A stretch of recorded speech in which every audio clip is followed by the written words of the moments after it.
The rain had been falling for 40 minutes when Officer Dale Vickers decided she was the one. He'd been watching her from the median strip on Coldwater Pass, running plates in the dark with nothing better to do, and when the silver Audi coasted past, doing exactly 62 in a 60 zone, he followed anyway.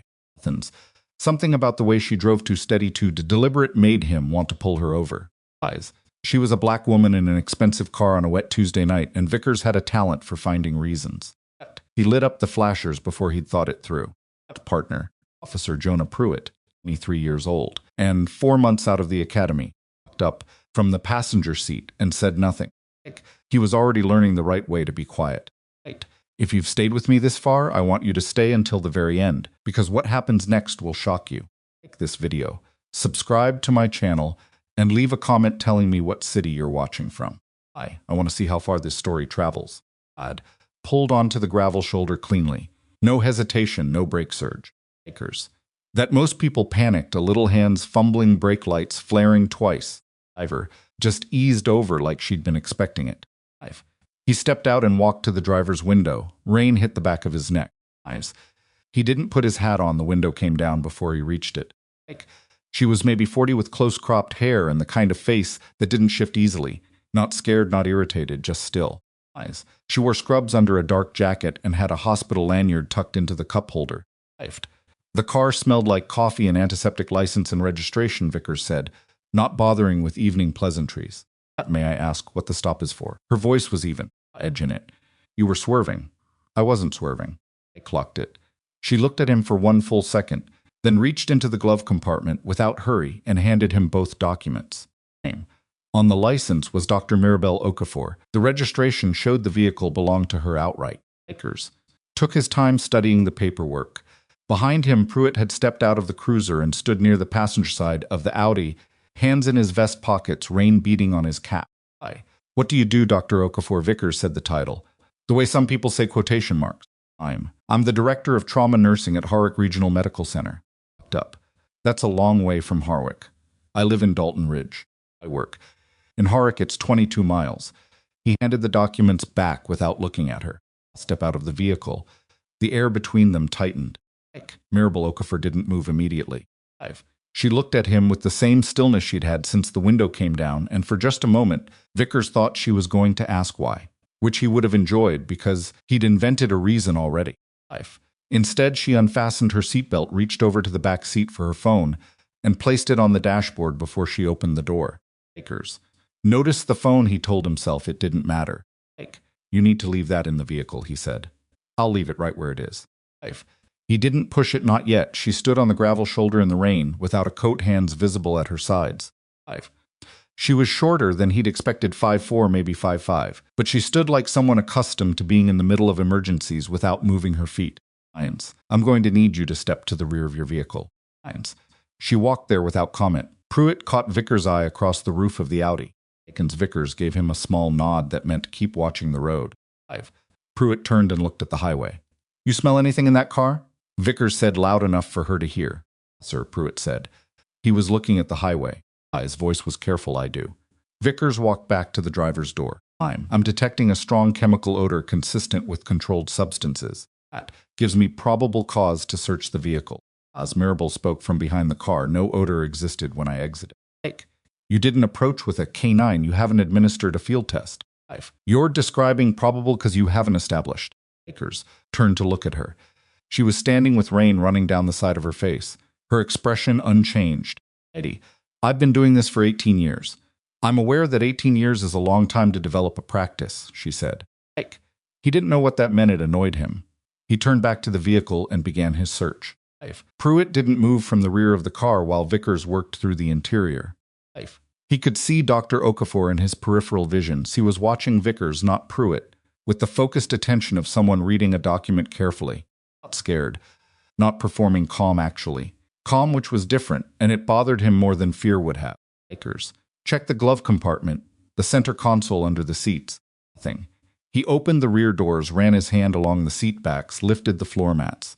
Nothing there either. He stood up, looked at the car, and Pruitt saw the decision happen in his face before he made it. Vickers reached into his vest.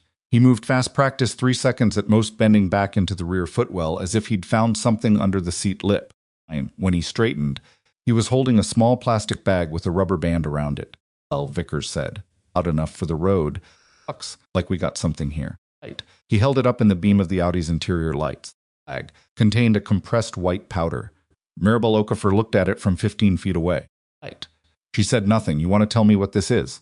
Vickers walked toward her, holding the bag at chest height. I want you to tell me what your badge number is. Right. He stopped. Badge number, she repeated slowly. 749. He said, you can write it down later. Up from jail, she didn't look away from him, Officer Pruitt. Pruitt straightened. I want you to hear what I'm about to say clearly. Her voice hadn't changed. I have never possessed or transported illegal substances. What Officer Vickers is holding was not in my vehicle when I exited it.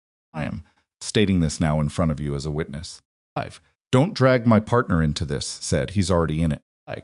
Pruitt looked at the bag. He looked at Vickers. He looked at the car. Stopped. His jaw moved once and stopped. Vickers cuffed her with her hands behind her back, not brutally but not carefully, and walked her toward the cruiser. Mine fell harder. He was already composing the report in his head. Strong chemical odor, voluntary stop at rear of vehicles, search yielded narcotics, suspect uncooperative. On it before. The paperwork was almost automatic. He put her in the back seat of the cruiser and shut the door. Pruitt was still standing near the Audi. He hadn't moved. Let's go, Vickers said. She said, I heard what she said. Vickers walked around to the driver's side. Get in the car. Pruitt, the younger officer, stood in the rain for another 3 seconds. Then he got in. The Coldwater Pass substation was a single-story building that smelled like burnt coffee and old carpet, and the fluorescent lights in the processing room buzzed at a frequency that made people irritable without knowing why. Kids. Vickers brought Mirabel Okafor through the side entrance at 11:48 p.m., which meant Sergeant Pete Dollard was the officer-donated, amiable, slope-shouldered man who did his best work when nothing complicated was happening. Nothing complicated was supposed to be happening. Dollard looked up from his desk as Vickers walked the handcuffed woman through the door. Off we got. Narcotics stop on Coldwater, found it under the rear seat. Kind. Running it now, Dollard looked at Mirabel with mild curiosity. She was still wet from the rain. She stood between the processing counter and the bench without being directed to either, occupying the space like someone familiar with institutional rooms. You need to sit down, ma'am, Dollard said. I'm fine standing. Question, I know. She sat. Dollard glanced at Vickers. Fired up? Not yet. You want to? Dollard asked her, almost gently. Not yet, Mirabel said. Vickers logged the evidence bag and printed his initial report. Pruitt sat at the far end of the processing room and did not speak. He had his elbows on his knees and was looking at the floor tiles, and the angle of his shoulders was the angle of a man doing internal arithmetic that wasn't coming out right. At 12:17 a.m., Vickers placed a printed copy of the arrest report on the counter and slid a pen across to Mirabel. Signatures there, he said, pointing to the line. She looked at the paper. She read the entire thing without rushing, which took 2 full minutes while Vickers stood there, and then she set the pen down. This report contains multiple false statements. Sign it or don't. It doesn't change what was found. It changes what I'm acknowledging. She looked up at him. I won't sign it. Vickers picked the pen back up. Uncooperative. I'll note that. You should note it clearly. He wrote something on the margin. Dollard was pretending to do other things. Pruitt hadn't moved. Mirabel folded her hands on the counter and said quietly, but without lowering her voice, Officer Vickers, you made a mistake tonight. Stopping me. That was your choice, and you're entitled to it. The mistake was what you did inside my vehicle. Vickers didn't look up from the form. There are 4 cameras inside that car, she said. 2 visible, 2 embedded in the headdress. They record continuously and sync wirelessly to an encrypted server every 90 seconds. The processing room went very still. Dollard stopped typing. Pruitt looked up from the floor. Vickers slowly put down the pen. What did you say? His voice was different now, lower, flatter. I said, there are 4 cameras. She same way she'd said everything else. Without drama, without pleasure. Headrest units have wide-angle lenses. They cover the rear cabin fully. The footage from tonight's stop has been transmitting since you turned your flashers on. Vickers looked at her for a long time. Something shifted in his face. Not yet, but the first crack in the structure of certainty he'd built. Nothing. I'm describing your situation. There's no way. He stopped himself. That's not standard. Oh, she agreed. It isn't. Dollard cleared his throat. It's fine, Vickers said too quickly. It's not fine, Mirabel said. It hasn't been fine since you put that bag in my car. A fluorescent light buzzed outside. Rain hit the narrow parking lot in sheets. 5. Pruitt stood up from his chair slowly, the way a person moves when they realize the floor isn't as solid as they thought. Vickers left the processing room. He went to the break room, poured a cup of the burnt coffee that nobody had emptied since the last shift, and stood at the window looking out at the lot. The rain was heavier now. His patrol car sat under the security light with the passenger door still slightly open. Pruitt had gotten out in a hurry. Thought about the car, the Audi. He thought about the phone she'd placed on the dashboard before she got out, the way she'd done it, deliberately the angle of it, propped against the instrument cluster, like someone setting a book flat so a page didn't fold. Thought about the headrests. He'd been inside that vehicle for 6 minutes. He tried to reconstruct what he'd done, where he'd been positioned, whether the cabin lights had been on. He remembered the overhead light was on. He'd turned it on himself when he entered through the rear door. He pressed both hands flat on the break room counter and stared at his own reflection in the dark window. Behind him, the door opened. He didn't turn around. It was Dollard. She's asking for a phone call. Give it to her. She also told me to tell you something. She wanted me to relay it directly. Dollard paused. She said, and I'm repeating this exactly, tell Officer Vickers that the sync completed 20 minutes ago. A file is time-stamped, geotagged, and encrypted at the point of capture. Tell him I mentioned that now, while there's still a difference between what happens next. As Vickers turned around, Dollard's expression was the expression of a man who wanted to be somewhere else entirely, who had spent 21 years in this department, making sure mornings were uncomplicated and was watching one become extremely complicated. Who is Vickers asked. I ran her name after she sat down. Mirabel Okafor, MD Nursing Director at Harwick Regional. Dollard stopped as if reading something in his memory. She's got a 14-year military service record. Corps, then attached to a rapid response evacuation unit. Combat deployments. Discharged as a senior warrant officer. The break room felt smaller. She was a combat medic, Vickers said. Other than that, by the look of it, the service records got redacted sections. Dollard set a printout on the counter. Redacted sections on a 14-year military medical file usually means, I know what it means, Dollard nodded slowly. I thought you'd know what it meant. Vickers picked up the printout. He looked at the photograph clipped to the top. Dr. Mirabel Okafor, in dress uniform, younger, unsmiling, with an expression that looked almost identical to the one she'd worn in the rain on Coldwater Pass. The same stillness, the same quality of waiting without impatience. He set the paper down. She asked for a phone call, Dollard said again. Vickers stared at the printout. Let her make it. Made the call at 12:51 a.m. The processing room gave her a landline at the far end of the counter and the cursory privacy of people who were very busy doing nothing nearby. She dialed a number she knew from memory, waited through 2 rings, and when the line connected, she said only, it went the way we thought. I'm at Coldwater Pass substation. I'm fine. The package is complete. No, she said, not yet. Let him have tonight. She paused. He'll need time to decide whether to compound it or stop. I want to see what kind of man he actually is. She hung up and walked back to the bench. Pruitt was still in the room. He'd gotten himself a cup of water from the cooler and was holding it without drinking it. When she sat down across from him, he looked at her with the expression of someone who had been working up to a question for a while. He started again. Were you already investigating him before tonight? Mirabel looked at him for a moment. Why does it matter to you? Because if you were, then I want to know if he set the cup down carefully. I was part of what you were watching. You were part of what I was watching, she said. Not in the way. You mean I was watching to see if you'd stop him? It was quiet. You didn't, she said without accusation. But you also didn't help him. That's a distinction that tends to matter later. She paused. The question worth thinking about is what you do now, not what you didn't do before. Pruitt looked at his hands. He was very young, she thought. Young enough that the shape of what kind of officer he was going to become was still mostly undecided. What happens to him? Pruitt asked. I don't know yet, she said. That depends on what he does in the next few hours. What Vickers did in the next few hours was nothing useful. He went home logging out of the substation at 1:30 a.m., without checking back in with Dollard, without speaking to Mirabel again, without calling the department legal line. He drove the 40 minutes to his house in Fenner County, ate half a bowl of cereal, standing over the sink, and sat at his kitchen table until 4 a.m., trying to think his way through a problem that didn't have a favorable exit. He thought about the bag. He thought about where he'd gotten it, which was a bad road to start down. because the supply chain for that kind of thing led somewhere that would make tonight look like a parking ticket. What about the cameras? He kept returning to the cameras, pressing the images around in his mind, the Audi's interior, the overhead light, where his hands had been, the angle of the headrests. He told himself, there was no way he told himself, the woman was doing what people sometimes did, threatening, inflating, using the language of surveillance, because it was the language that landed.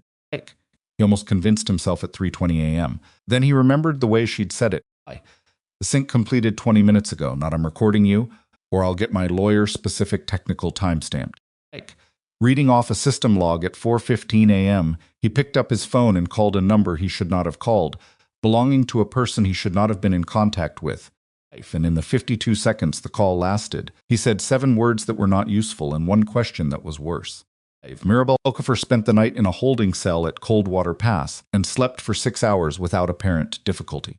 At 8:30 in the morning, while the day shift officers were getting their coffee and Sergeant Dollard was writing up his handoff notes, a black SUV with federal plates pulled into the Coldwater Pass parking lot. 2 people got out, a man and a woman, both in plain clothes, both carrying federal credentials. The man was rangy and gray-haired, moving with the unhurried efficiency of someone who'd done a lot of walking into rooms where he wasn't expected. The woman was younger, with close-cropped red hair and an expression that suggested she'd reviewed the file twice already and had an opinion about it. They asked for Sergeant Dollard at the front desk. Dollard came out of his office and saw the credentials and went very quiet in the way of a man whose uncomplicated morning had just gotten away from him for the second time in 8 hours. Asked, "We're here about an individual you processed last night," the man said. His credentials was Special Agent Marcus Teal, and the agency listed was one Dollard had seen on documents before, but never in his parking lot. Dr. Mirabel Okafor. We'd like her released immediately. She's held on a narcotics charge, Dollard said, aware of how thin that sounded. We're aware of the charge, Teal said. We're also aware that the charge has some problems. He set a tablet on the front desk. On the screens was a still image. 11, time-stamped. 18 p.m. the previous night, of the interior of a silver Audi sedan. The image was sharp and wide-angled and captured the rear cabin from above and to the left. Invisible in the lower frame was a handmail, uniform, sliding a small plastic bag into the gap beneath the rear seat lip. The hand was identifiable by the service watch on its wrist, Seiko, with a cracked crystal on the lower left corner. Dollard had seen that watch every working day for 3 years. He looked at the image for a long time, then he looked at Teal. Then he looked at the younger agent, who looked back at him with an expression that said she had already calculated how this morning was going to go. I'll get the release paperwork started, Dollard said. Appreciate that, Teal said. And we're going to need to speak with Officer Dale Vickers. Do you know where he is this morning? Dollard thought about the 1:30 a.m. logout.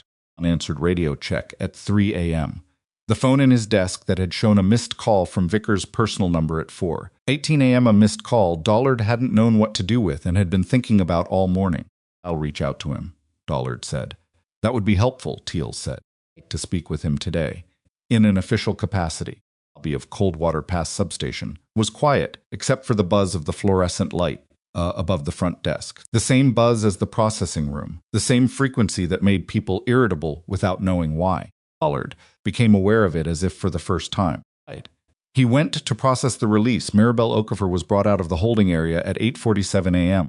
Her jacket was dry now, but her scrubs were still slightly stiff from the rain. She'd used the holding area bathroom to wash her face and hands and straighten her hair, and she walked into the front lobby with the same qualities she'd had all night. Not relief, not vindication, just a return to motion. Agent Teal handed her a sealed folder. Your personal effects are being returned. Your vehicle was brought to the impound at Fenner County last night. It'll be released within the hour. He glanced at Dollard, who was behind the counter, then back at her. We need you to brief us on the 4 a.m. call. I was expecting that. We were expecting you to be expecting it, a small, dry note in his voice. Conference room. Yes. She turned to the counter and found Dollard looking at her with the expression she'd seen on men who'd spent their careers inside a system and had just seen the system look different than it always had. Sergeant, she said, thank you for your conduct last night. I mean that is a specific statement, not a general one. Dollard nodded. He didn't know what else to do. In the doorway of the conference room, Mirabel stopped and looked back at the processing area. Pruitt was standing near his desk. He'd come in for the day shift, and he had clearly arrived in the last 10 minutes. and had clearly been told something had happened, and he was standing the way people stand when they're trying to decide which version of themselves to be. 5. She held his gaze for a moment. Then she went into the conference room and closed the door. Outside, rain was still falling on Coldwater Pass lighter, now more of a mist than a storm, the kind that clings to glass and makes the world soft at the edges. In the parking lot, the black SUV sat beside the patrol cars with its engine off, and a second vehicle, a gray Seats also with federal platelets, had pulled in while nobody was watching the lot. House. In Fenner County, Dale Vickers' phone was ringing. He was sitting at the same kitchen table he'd been sitting at all night, and he looked at the screen, and the number calling was the main line for Coldwater Pass substation, and he watched it ring until it stopped. And it rang again. He answered it because the alternative was worse. Vickers, Dollard said on the other end, "You need to come in. Instructions are here. They want to talk to you." Silence on the line. Dale Dollard's voice was quiet. "You need to come in." Vickers looked at his kitchen. The cereal bowl, still on the counter. At the window with the early morning light coming through the rain. Not the printout. He'd left on the table Mirabel Okafor's military file, the photograph of her in uniform. The redacted section stacked in blocks of black. He thought about 18 years of work, and what they looked like right now, and what they were going to look like by noon. "I'll be there in 40 minutes, he said. He's hung up, and he sat very still, and outside, the rain came down soft and quiet over Fenner County, while inside the Coldwater Pass substation behind a closed conference room door, who had spent 14 years learning to wait in worse places than this, began to explain to two federal agents exactly how far back the real problem went. She talked for 2 hours and 19 minutes without notes. That was the first thing Marcus Teals registered, the folder open. No phone propped on the table, no document of any kind in front of her. She sat across from him and Agent Cora Vass with her hands loosely folded, and she talked through the timeline from memory with the precision of someone who had been constructing this account for a long time, detail over detail until the shape of it was so complete that interrupting would have felt like knocking over a structure that had taken months to build. Vass took the notes. Teal watched Mirabel. She started 7 months back, which was further than he'd expected. 7 months, she told them. She'd noticed a pattern in the Harwick Regional Emergency Intake log-specific cases where patients had arrived post-traffic stop with charges that didn't hold up medically.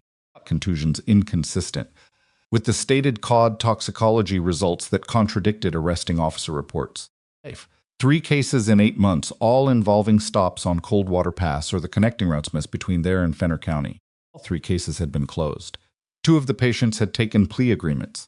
One had simply disappeared from the follow-up records, which was its own kind of answer. 5. "You were already compiling a case file," Teal said. It wasn't a question. "I was compiling a medical record review." 5. "What it became is different. When did it become something different?" Nice. She considered this when the second falsified tox report crossed my desk and I recognized the phrasing. 5. "It was almost verbatim from the first. Whoever was writing those reports was using a template, a pause. People don't template their reports unless they're doing it regularly enough that it becomes efficient." Ross looked up from her notes. "You kept this to yourself for 7 months. I kept it structured. There's a difference." Mirabel's voice was patient but not placating. "I reported the medical inconsistencies to Harwick administration. The first report went nowhere. The second triggered a letter from our legal department saying the cases had been reviewed by the relevant parties and the findings were satisfactory. That letter told me something. That someone inside Harwick was connected," Teal said. "That someone inside Harwick didn't want to look." She picked up the water glass in front of her, drank, set it back. "There's a distinction there that matters. One of those things is conspiracy. The other is just institutional cowardice. Both are problems, but they're different problems." And Teal leaned back. He'd been in this work for 16 years, and he knew the difference between a witness recounting events and a subject with a practiced narrative, and he knew which one he was looking at. The question he was assembling, the one he'd been building toward since he walked into this station, was whether Dr. Mirabel Okafor had inserted herself into last night's situation, or whether last night's situation had found her, and whether that distinction was going to matter by the end of the week. "Coldwater Pass last night?" he asked, "of all the routes home." She looked at him steadily. "It's 22 miles. I've driven it for 3 years. You chose it last night specifically. Not a beat. I chose it every Tuesday night for the last 6 weeks.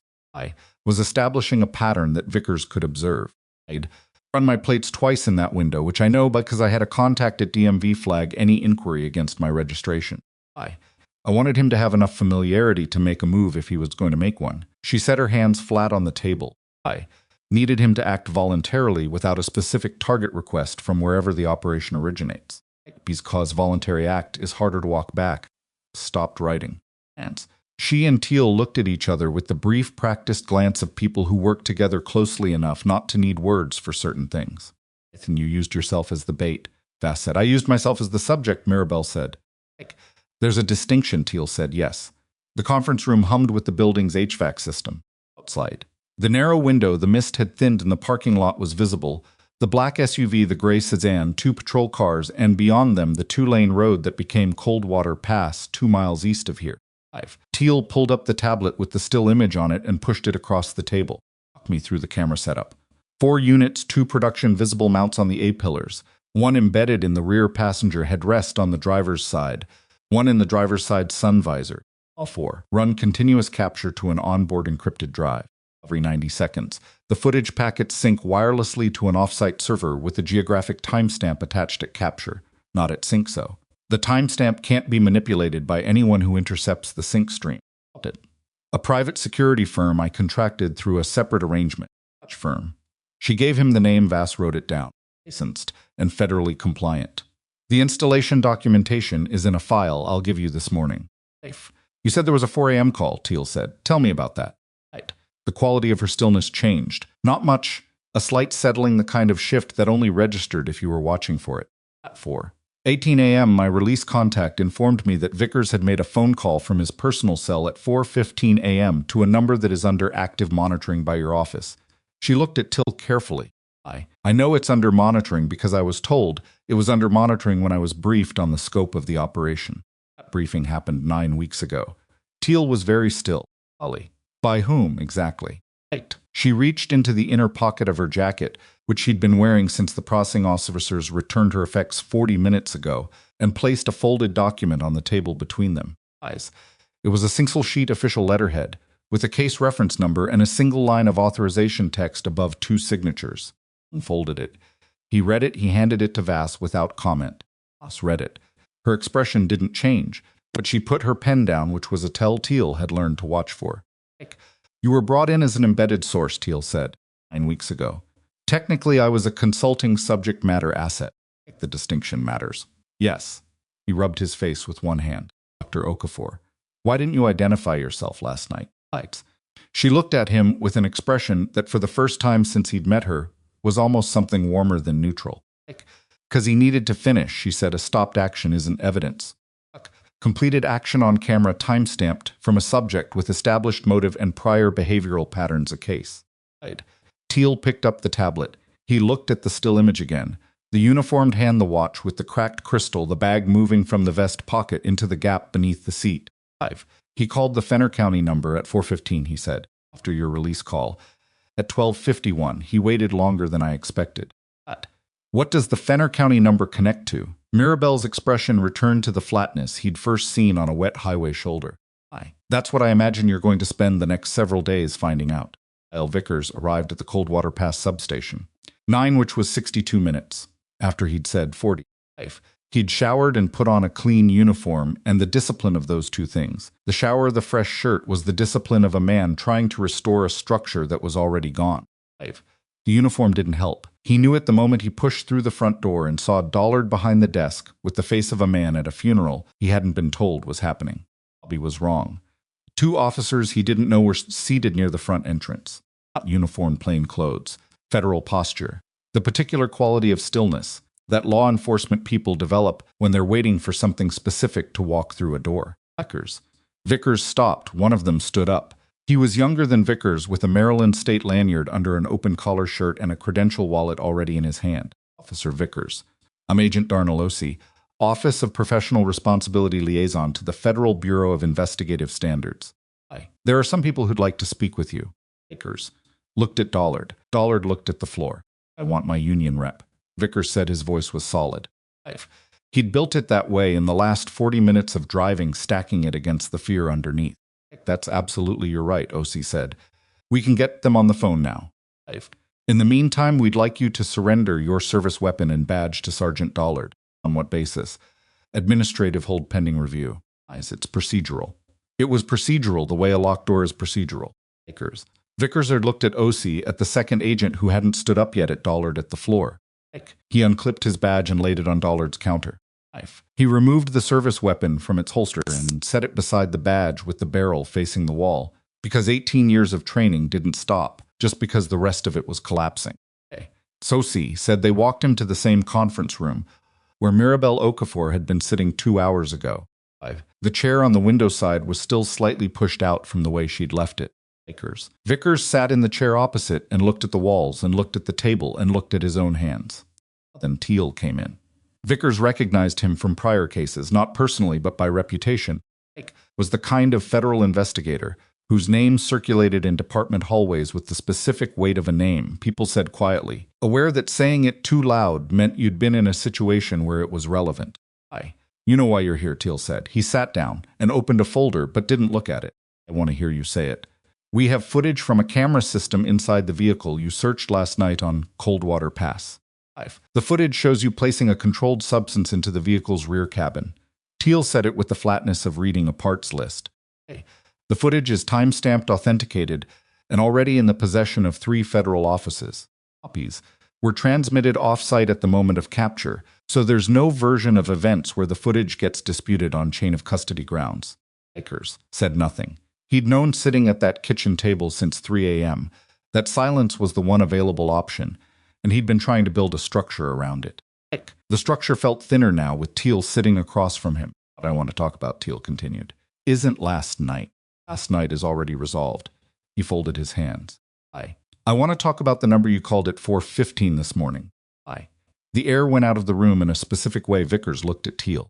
I want my attorney present. That's the right call, Teal said, without irony. The attorney arrived at 11:15 a.m. She was a union criminal defense specialist named Patricia Sunde, a compact, precise woman in her 50s who had the manner of someone who'd walked into worse rooms than this and considered it Professional Tuesday. She spent 12 minutes alone with Vickers before coming out to tell Teal the session would proceed with limited scope. In that 12 minutes, in the next building over at the Coldwater Pass parking lot, Mirabel was sitting in the back seat of the gray sedan with a cup of coffee. Someone had gotten her from the gas station across the street. It was bad coffee, thin and too hot, but she drank it because her hands had been slightly cold since last night, and the cup fixed the office. Sat in the front passenger seat, turned sideways to face her. Fenner County number, Vass said. You have a theory. I have more than a theory. Then walk me through it. Mirabel turned the cup in her hands. The pattern in the medical files, the 3 cases I identified, had the same processing signature. Same charge language, same arresting district, same medical facility, receiving the detained individual, which was not Harwick Regional. They went to a smaller urgent care clinic in Fenner County, called is privately operated, and has a contract with the county for processing detained individuals. The contract was awarded 18 months ago through a competitive bid. She looked out the window at the mist on the parking lot. Pulled the bid rates. There were 4 applicants. 3 were evaluated and scored. The 4th was awarded the contract without scoring documentation in the public file. Class was very quiet. The 4th was Eastbridge, Mirabel said. Who owns Eastbridge on paper, a limited liability company incorporated in Delaware? It takes about 4 layers of documentation before you find the individual whose name recurs in the ownership chain. She took a sip of the bad coffee. That name is connected through a land holding in Fenner County and a private vehicle registration to a former county commissioner who resigned from office 14 months ago, citing health concerns. What was his name? Raymond Galt. She said it, simply the way she said everything. Wrote it in her notebook. She didn't react, but her writing speed changed the shorthand, getting tighter, more economic, the way a person writes when they know something is going to need to be read back carefully. Resigned. Before I started identifying the pattern, Mirabel said. The resignation date is 2 weeks after the 3rd case I identified. The 3rd case was the one where the patient's toxicology report was most obviously inconsistent, the kind that would have flagged on a routine audit if anyone had been looking. Vass said someone was beginning to. Mirabel corrected. There's a difference. She finished the coffee and held the empty cup.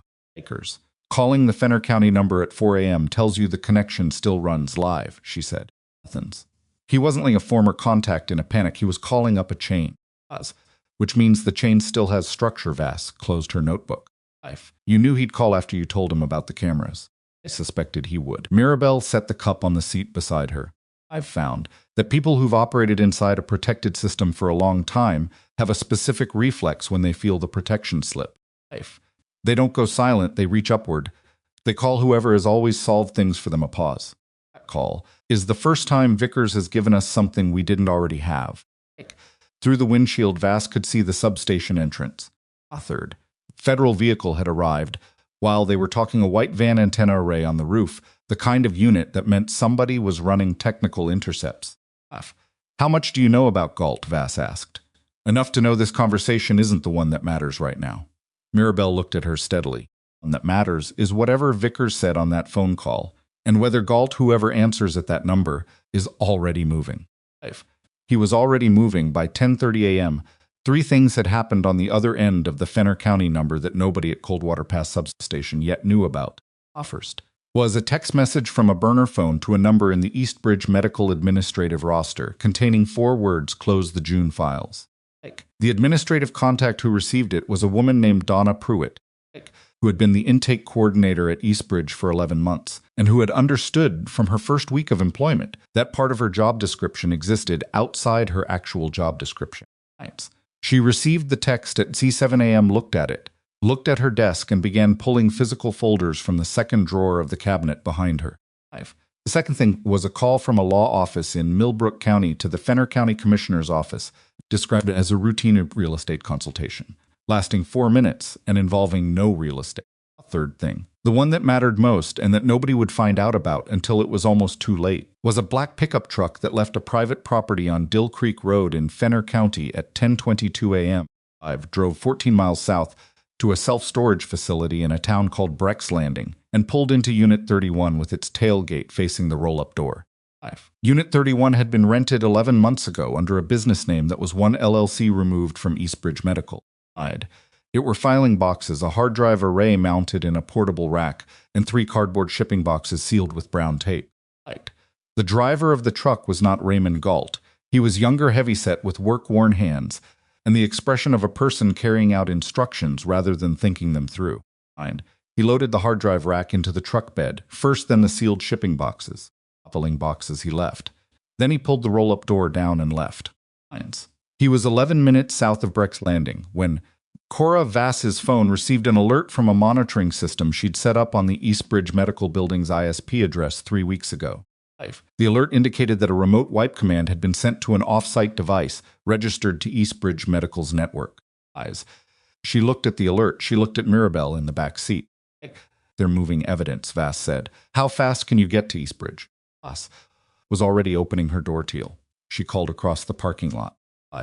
"We have a problem. The next 40 minutes moved at the pace of controlled emergency," which is a pace Mirabel Okafor knew better than most people know their own heartbeat. It has a texture to it that's different from panic, different from ordinary urgency. It's the speed of people who understand that there's a window, and that the window has an exact close time, and that everything said and done inside it needs to count. She rode in the gray sedan with Vass, who drove with 2 hands and no conversation. Teal was in the black SUV behind them, already on the phone with the Fenner County field office. The white technical van stayed at the substation to continue the intercept work. Eastbridge Medical was a low cream-colored building on the western edge of Fenner County proper, set back from the main road behind a half-empty parking lot. From the outside, it looked like any rural urgent care facility: flat roof, automatic glass doors, a backlit sign with the name in blue letters. The van that usually sat at the delivery entrance on the south side of the building was gone. The south side door was propped open with a mop handle. Voss pulled in, and they were out of the car before the engine finished settling. Mirabel was 3 steps behind Vass. And Vass didn't tell her to wait in the vehicle, because there wasn't time, and also because she'd spent the last 2 hours in a car with this woman and she had a working sense of where she'd be useful and where she wouldn't. They went through the south side door. The hallway smelled like antiseptic and something else. The particular smell of paper and plastic being moved in a hurry, file boxes and sealed materials, and the faint chemical trace of equipment that had been running for months being unplugged all at once. 3 examination rooms on the left, all open, all empty of patients.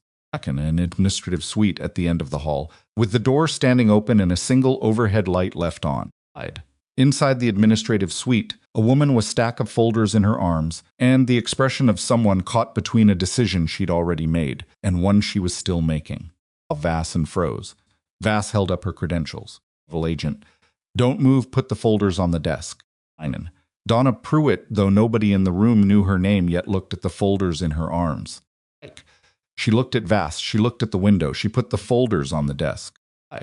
Where's the rest of the physical files? Vass said. Only Pruitt stopped, I'm not supposed to.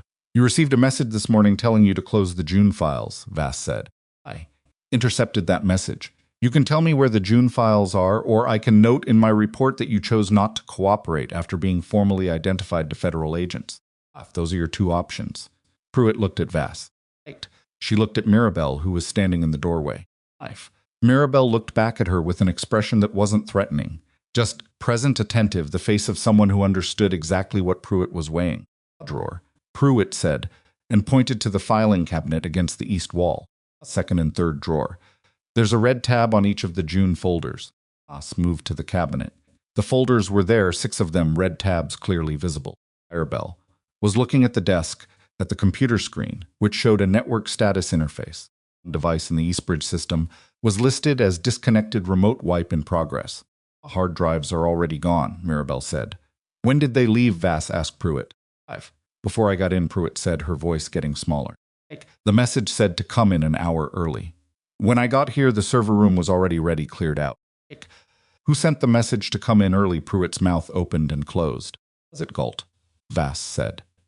Something in Pruitt's face answered the question, before her voice did a specific contraction around the eyes, the involuntary response of someone hearing a name they've been told never to let surface. Take me, she said quietly. He doesn't text. He called. Vass had her phone out. Teal, outside coordinating the Fenner County field response, needed this in the next 4 minutes. Mirabel stayed in the doorway. She was looking at the June folders on the desk, 6 of them red tabs, not yet examined.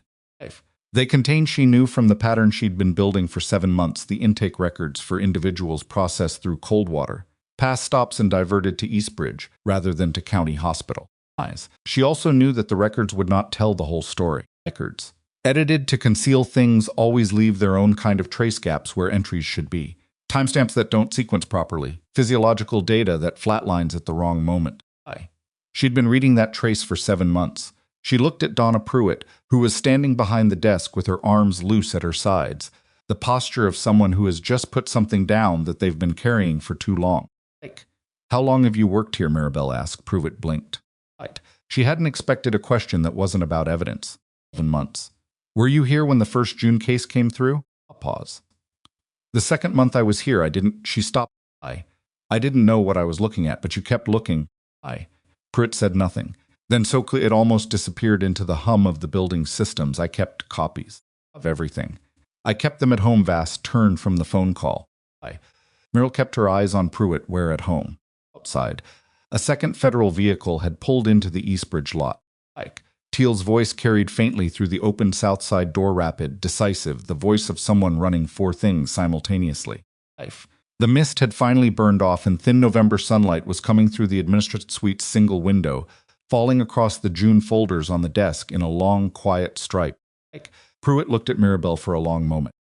She was doing the same calculation Pruitt had done in the processing room at 4 a.m., the arithmetic of what she'd witnessed, what she hadn't stopped, and what the difference between those two things might still be worth. My house is 12 minutes from here, she said. I can take you there. I'll drive you, Vass said. At that moment, Teal came through the south side door with 2 agents behind him, and an expression that Mirabel had not yet seen on his face, something tight and urgent that rewrote the geography of his features. We have a location on the truck, he said. It's at a storage facility in Breck's Landing. There's a problem. He looked at Mirabel. Raymond Galt is not at his registered address. By vehicle approximately 40 minutes ago, and his phone has gone dark. The sunlight through the administrative suite window didn't move. Where was he heading? Mirabel asked. Teal looked at her steadily. We don't know, but the last cell tower ping puts him 12 miles north of here. He let that sit. 12 miles. North of here is Harwick Regional Medical Center.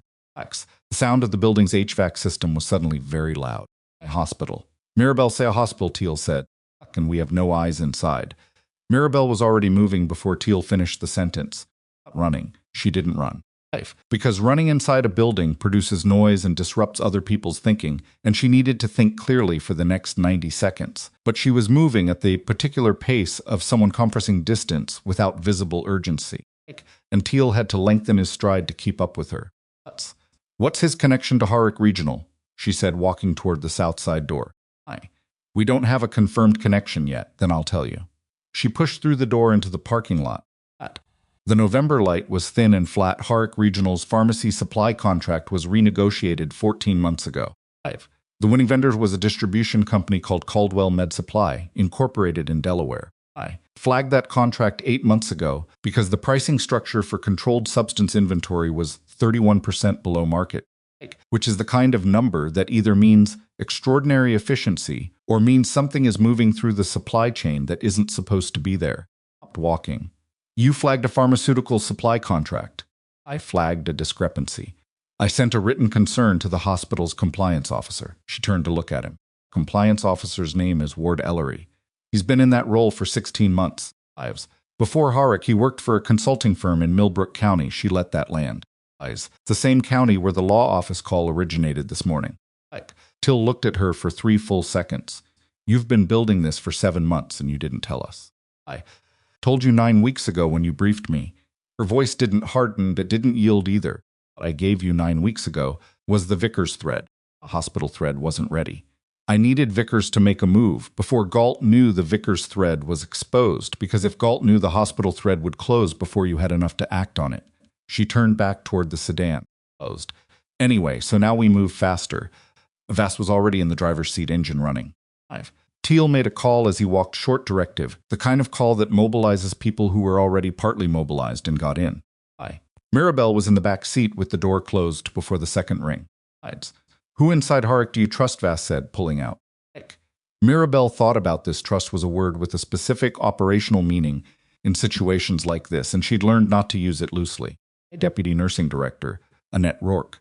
She doesn't know the full scope, but she knows enough to respond correctly if I call her a pause. Chief of Emergency Medicine, Dr. Sebastian Work. He's been suspicious of the Caldwell contract since it started. He ran informal numbers on the controlled substance dispensing logs 6 months ago and showed them to me. I told him to stop and document nothing further until I said otherwise. I stop him. Because Work is thorough, but he's not discreet, and at that point I needed the discrepancy to look undiscovered. She was already looking at her phone, composing a text to Rourke in her head. Listened. He was frustrated about it, but he listened. Took the county road north at a speed that didn't attract attention but covered ground. Off the gray sedan's clock read 11:34 a.m. What would Galt want at Harwick? Teal said from the front. One of two things. Mirabel's voice was level. Either there's physical evidence inside the hospital that he needs to remove documentation, a specific patient file, something, in the pharmacy inventory records that connects back to Caldwell and through Caldwell to Eastbridge, where he's there, because someone inside the hospital called him. When this morning started going wrong, she looked at the road ahead. Possibilities concern me. The second one concerns me more. Ellery, Teal said. Ellery, she confirmed. She typed the text to Annette Rourke. Effort. Do not let anyone access the pharmacy inventory archive or the compliance files before I arrive. Fine. Don't explain to anyone. Just physically stand at the door if you have to. I'm 20 minutes out. She sent it and watched the delivered indicator appear. Rourke was reliable in the way that people who've worked alongside you for 3 years in trauma environments tend to be reliable. Not because they never panic, but because they've learned what panic costs. The typing indicator appeared, then already at the door. Someone tried to access it 20 minutes ago. I told them the system was down. Mirabel showed the screen to Teal without comment. Someone tried to access it 20 minutes ago, he read.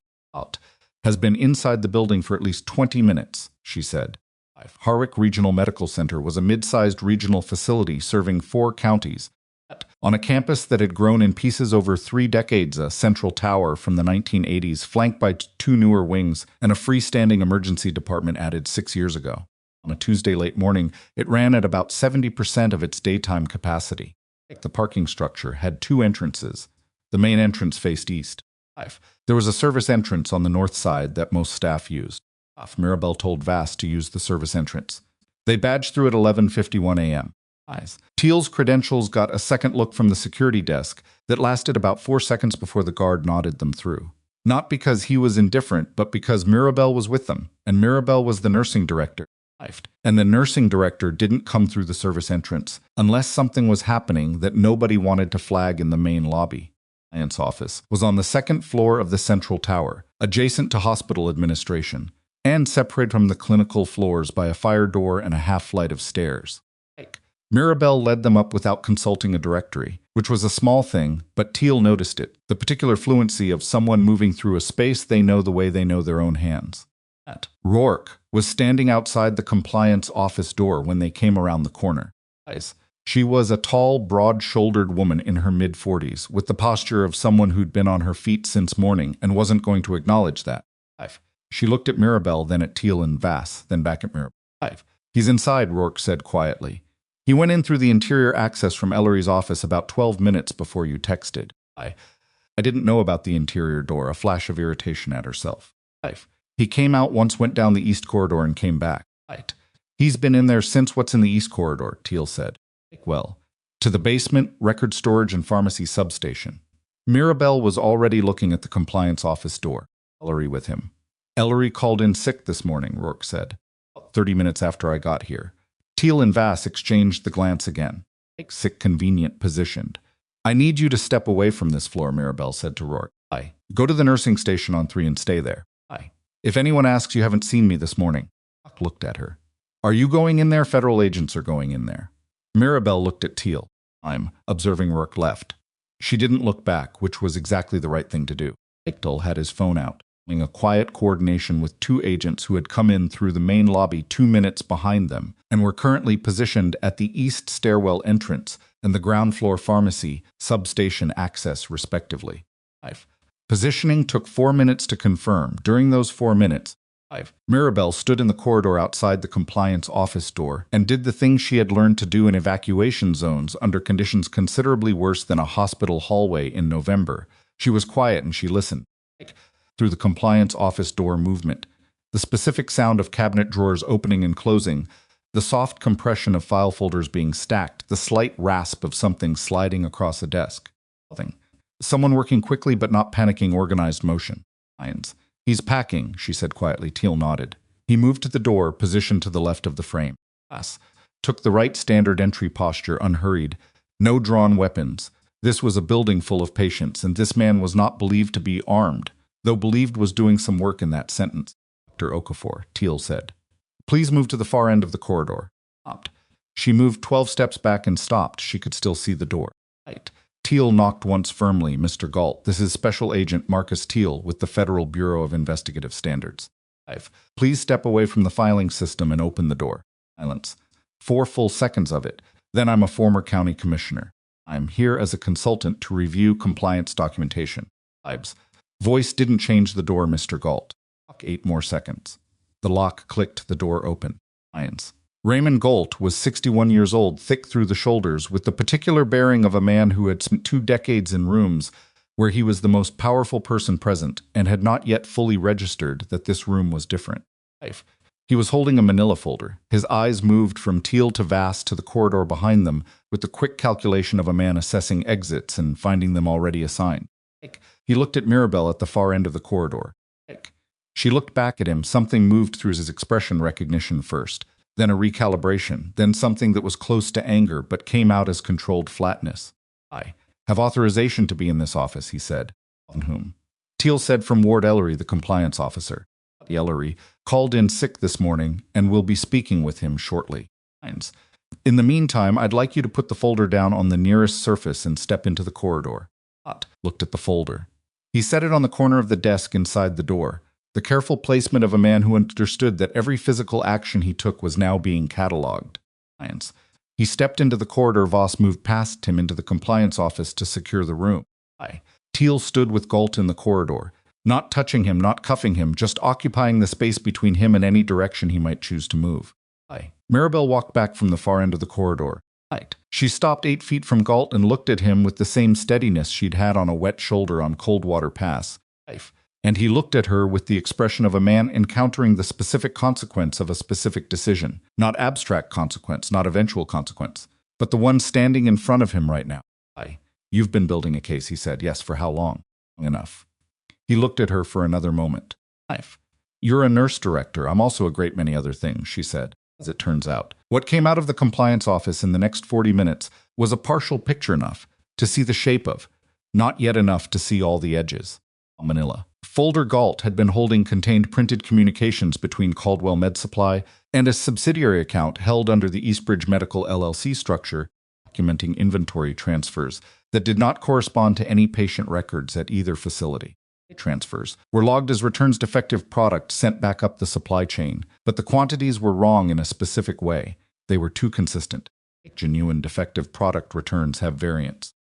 These were flat, regular, identical month over month for 9 months, and the dollar values attached to them corresponded not to pharmaceutical wholesale pricing, but to something closer to street-level controlled substance market rates. Teal looked at the printouts on the desk. He'd seen this pattern before in different forms. Pharmaceutical diversion through the returns mechanism was not new, but the layering here was careful. The use of a compliant urgent care facility, a sympathetic compliance officer, a law enforcement pipeline that funneled specific individuals through that facility rather than county hospital. So their processing records stayed out of the main medical database. That was more structured than he'd usually encountered at the county level. He took photographs of everything in the compliance office before anything was bagged. Then he called the Fenner County field office and spoke for 3 minutes. In the hallway, Galt was seated in a chair that a hospital employee had brought from an office down the corridor, and he was sitting in it with his hands in his lap and the expression of a man whose internal architecture was being rapidly revised. He hadn't said anything since the corridor exchange with Mirabel, which Teal found more interesting than if he'd been talking. Mirabel was at the nurse's station at the end of the second-floor corridor, using the landline to make 2 calls she'd been holding since morning. The first was to the hospital's chief of medicine. The second was to Dr. Sebastian Wark. Wark answered on the second ring. I need you to pull the controlled substance dispensing logs for the last 14 months, she said. All of them. Not the summary report, the raw logs. His voice was careful. What's happening? I need the logs in the next 30 minutes. I've been sitting on those numbers for 6 months. No, I need them now. Bring them to the second floor. A pause. Use the east stairwell. She hung up. The nurse's station faced a window that looked out over the east wing's exterior courtyard. A food truck was parked at the far edge of the courtyard, doing lunch service to staff on break. 2 nurses walked through the courtyard below, coffee cups in hand. Everything visible through that window looked like an ordinary Tuesday. She stood at the window for a moment, with her hand still on the phone receiver, and thought about the 3 patients in the June files who had passed through Eastbridge Medical on charges that shouldn't have held and had come out the other side. Lives she didn't know enough about to describe. 2 of them had taken plea agreements. 1 had disappeared from the follow-up records. Disappeared was the word she'd used in the conference room this morning, and she'd used it cleanly without pressure. Because that was how she'd trained herself to handle things that made her angry, turn them into data points, actionable data points, and keep moving. But the word had its own weight, and she felt it now, standing at a window over a courtyard that looked like nothing was wrong. Someone needed to find that 3rd person. She made a note on her phone and went back to the corridor. Raymond Galt asked for his attorney at 12:23 p.m., which was his right, and the request was handled procedurally and without incident. What was not procedural was what happened 20 minutes later, when Teal received a call from the agent stationed at the pharmacy substation in the basement. Mirabel was in the corridor when Teal took the call, touched his face. He listened for 40 seconds. Secure it and don't touch anything, I'm coming down. He looked at Mirabel. Stay here, what's in the basement? Stay here, he said again, and moved for the stairwell. She stayed for approximately 90 seconds, then she followed. The basement of Harwick Regional Central Tower was a functional space HVAC systems, laundry facility, records archive, and the pharmacy substation, which was a secure dispensing point for the clinical floors above. It smelled like recycled air and industrial cleaner, and it was fluorescence lit, which made everything in it look slightly clinical and slightly wrong at the same time. The agent, a young woman named Torres, who Mirabel hadn't been introduced to but who clearly knew her business, was standing outside the pharmacy substation's secondary access door. The door was a reinforced steel unit with an electronic keypad lock. The keypad was unlocked. The door was standing open by 4 inches. At the door, he looked at Torres. Has anyone gone in? No, sir. I found it like this when I came down. The substation registered as secured on the main pharmacy system, but the secondary access was already open. The system shows the last secondary access swipe at 7:44 a.m. Torres checked her notes. 5. Before the pharmacy staff arrived, 7:44 a.m. Before the call to Pruitt at Eastbridge. Like, before the text to close the June files, before any of this morning's emergency had started. Which meant this wasn't reactive. Whatever had been done at the pharmacy substation secondary access was planned the night before, when someone had already calculated that this morning might go wrong and had positioned something in advance. 5. Pulled on a glove and pushed the door fully open. 5. Pharmacy substation interior was a rectangular room-secured dispensing cabinets along 3 walls, a central workstation, a small office alcove. Everything appeared intact. The cabinets were locked. The workstation was off. The office alcove was empty. 5. Except for the floor of the office alcove, where a single page had been left face up on the linoleum. A page from a patient record printed with 3 lines of handwritten notation at the bottom in blue ink. Crouched to look at it without touching it, Mirabel was in the doorway. 5. She could see the page from where she stood. She couldn't read the handwritten lines from this distance, but she could see the patient record header, and she could see enough of the printed text to identify the format. It was an Eastbridge medical intake record. She'd read enough of them in the past 7 months to recognize the layout. Deliberately, she said yes. Teal said, "Fine. Someone is telling you something. Someone is telling us something." He looked up at her. "I thought. I told you to stay upstairs, you did." He looked at the page again. He pulled out his phone and photographed it without touching it, then enlarged the image and read the handwritten notation. She watched his expression go through 3 separate adjustments. "What does it say?" she asked. He stood up, and the way he moved when he stood told her the notation was significant. He said an address and a date 6 days from now. He looked at her. "The name is not Galt. The name is not Ellery. It's someone I've seen in the documentation from 9 weeks ago in the section you hadn't provided information on yet." He held his phone so she could see the photographed page. She read it again. The name was Aldrich Combs. She knew who Aldrich Combs was personally, but structurally. He appeared twice in the 7 months of documentation she'd built, once as a signatory on the original Caldwell Med Supply Incorporation filing, once as a registered vehicle owner sharing an address with the LLC that held the Eastbridge real estate. She'd noted him as a peripheral figure, someone 3 removes from the operational center, the kind of name that showed up in corporate paperwork and didn't necessarily indicate active involvement. The date 6 days from now was a Thursday. The address was in Harwick Proper Street, in the warehouse district, the kind of address that housed small light industrial operations and storage facilities and didn't attract attention. What happens at that address? In 6 days, she said. Elle's phone rang before he could answer. He looked at the screen and his expression did the thing again. That tight, rapid rewrite. "Second," he answered. Listened for 12 seconds, said, "How many?" Pause. "Contain it, I'm coming up." He ended the call and looked at Torres, then at Mirabel. When he spoke, he said it fast and without softening. "The Breck's Landing storage unit. The federal team found it 30 minutes ago inside the hard drive rack, the one that was removed from Eastbridge this morning. There's a secondary drive that wasn't wiped. The remote wipe command only hit the networked drives. This one was air-gapped a breath. It contains transaction records going back 22 months, times, dates, account numbers, quantities. Not just Eastbridge, not just Caldwell."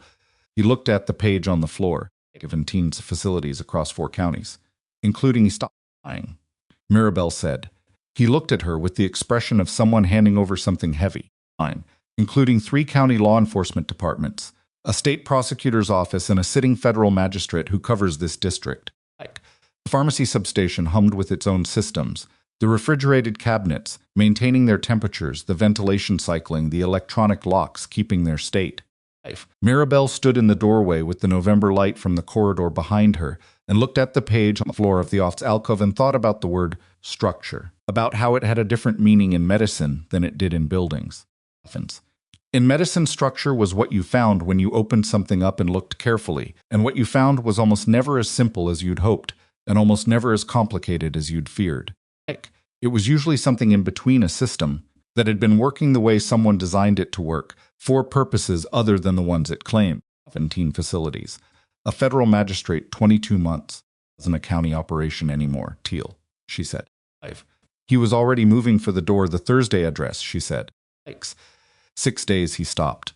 Whoever left that page on the floor, she said, is telling you that something happens in 6 days and that you need to be positioned before it does.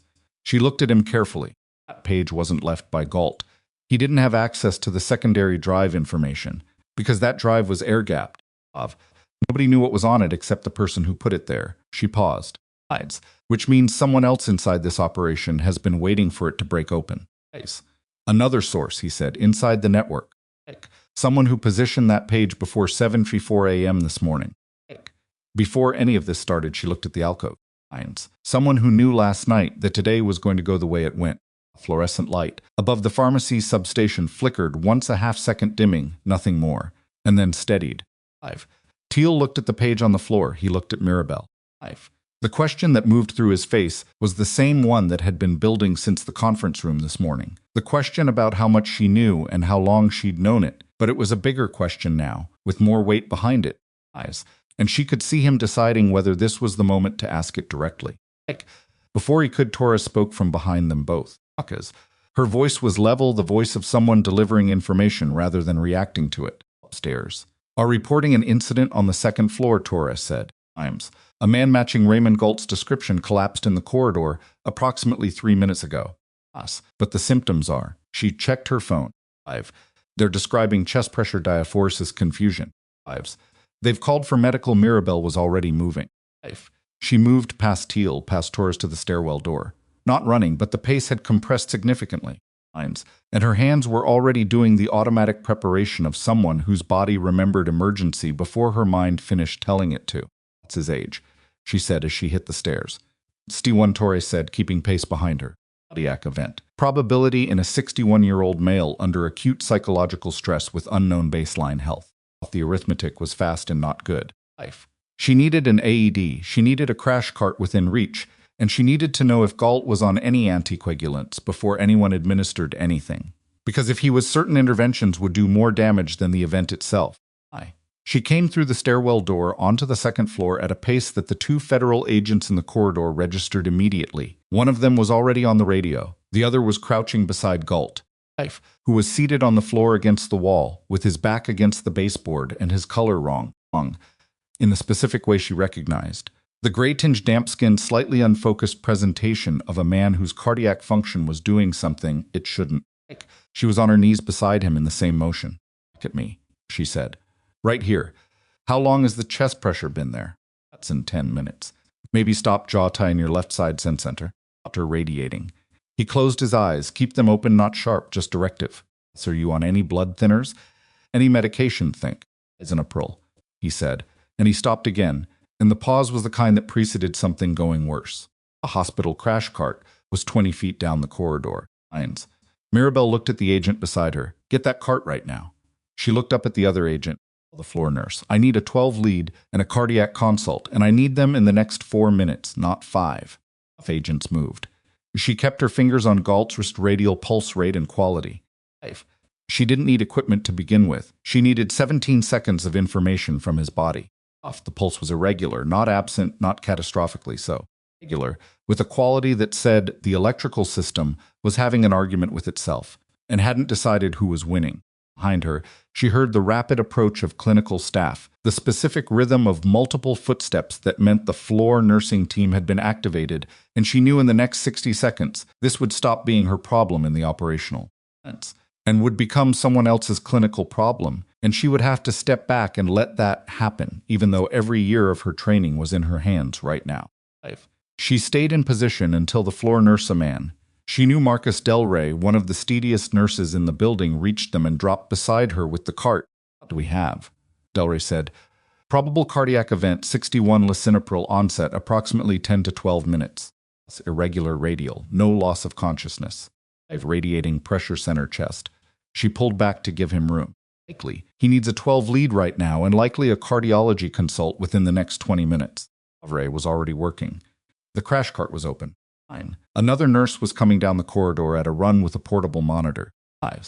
Mirabel stood. Her hands were steady. They were always steady in the middle of things, and she had learned not to examine that quality too closely. Because the steadiness didn't mean she felt nothing. It meant she had learned to feel things in a different sequence than most people, after rather than during. She stepped back from the scene on the corridor floor and turned. Teal was standing 6 feet away, watching her. He'd come up from the basement without her hearing him, which said something about how focused she'd been on Galt's wrist. "He make it," Teal said quietly. "I know," she said. It was the honest answer, and she gave it without softening. "He needs to. He's the clearest connection you have to how the chain operates." Off. Teal looked at Galt on the floor, at Del Rey and the other nurse working efficiently around him, at the monitor showing a waveform that Mirabel could see from here, and that told her the irregular rhythm had a name, and the name was treatable if they got to it in time. "If he doesn't make it," Teal began. "Then the Thursday address becomes more important." "Not less," she said. He nodded slowly. His phone was in his hand. He'd been holding it for the last 4 minutes. Looked at him. "What's on your screen?" He turned the phone so she could see it.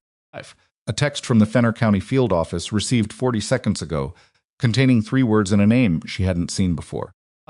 The 3 words were "he reached out." The name below them was the same name she'd read on the page on the pharmacy substation floor. The same name that had appeared on a Thursday 6 from now. Aldrich Combs. He had called the federal field office. Not a lawyer, not a fix of the field office directly. Which meant Combs knew the number, and knowing the federal field office number, with enough confidence to use it voluntarily in the middle of a collapsing operation, meant only one thing. And Mirabel looked at Teal. "He's not peripheral," she said. "Oh," Teal said.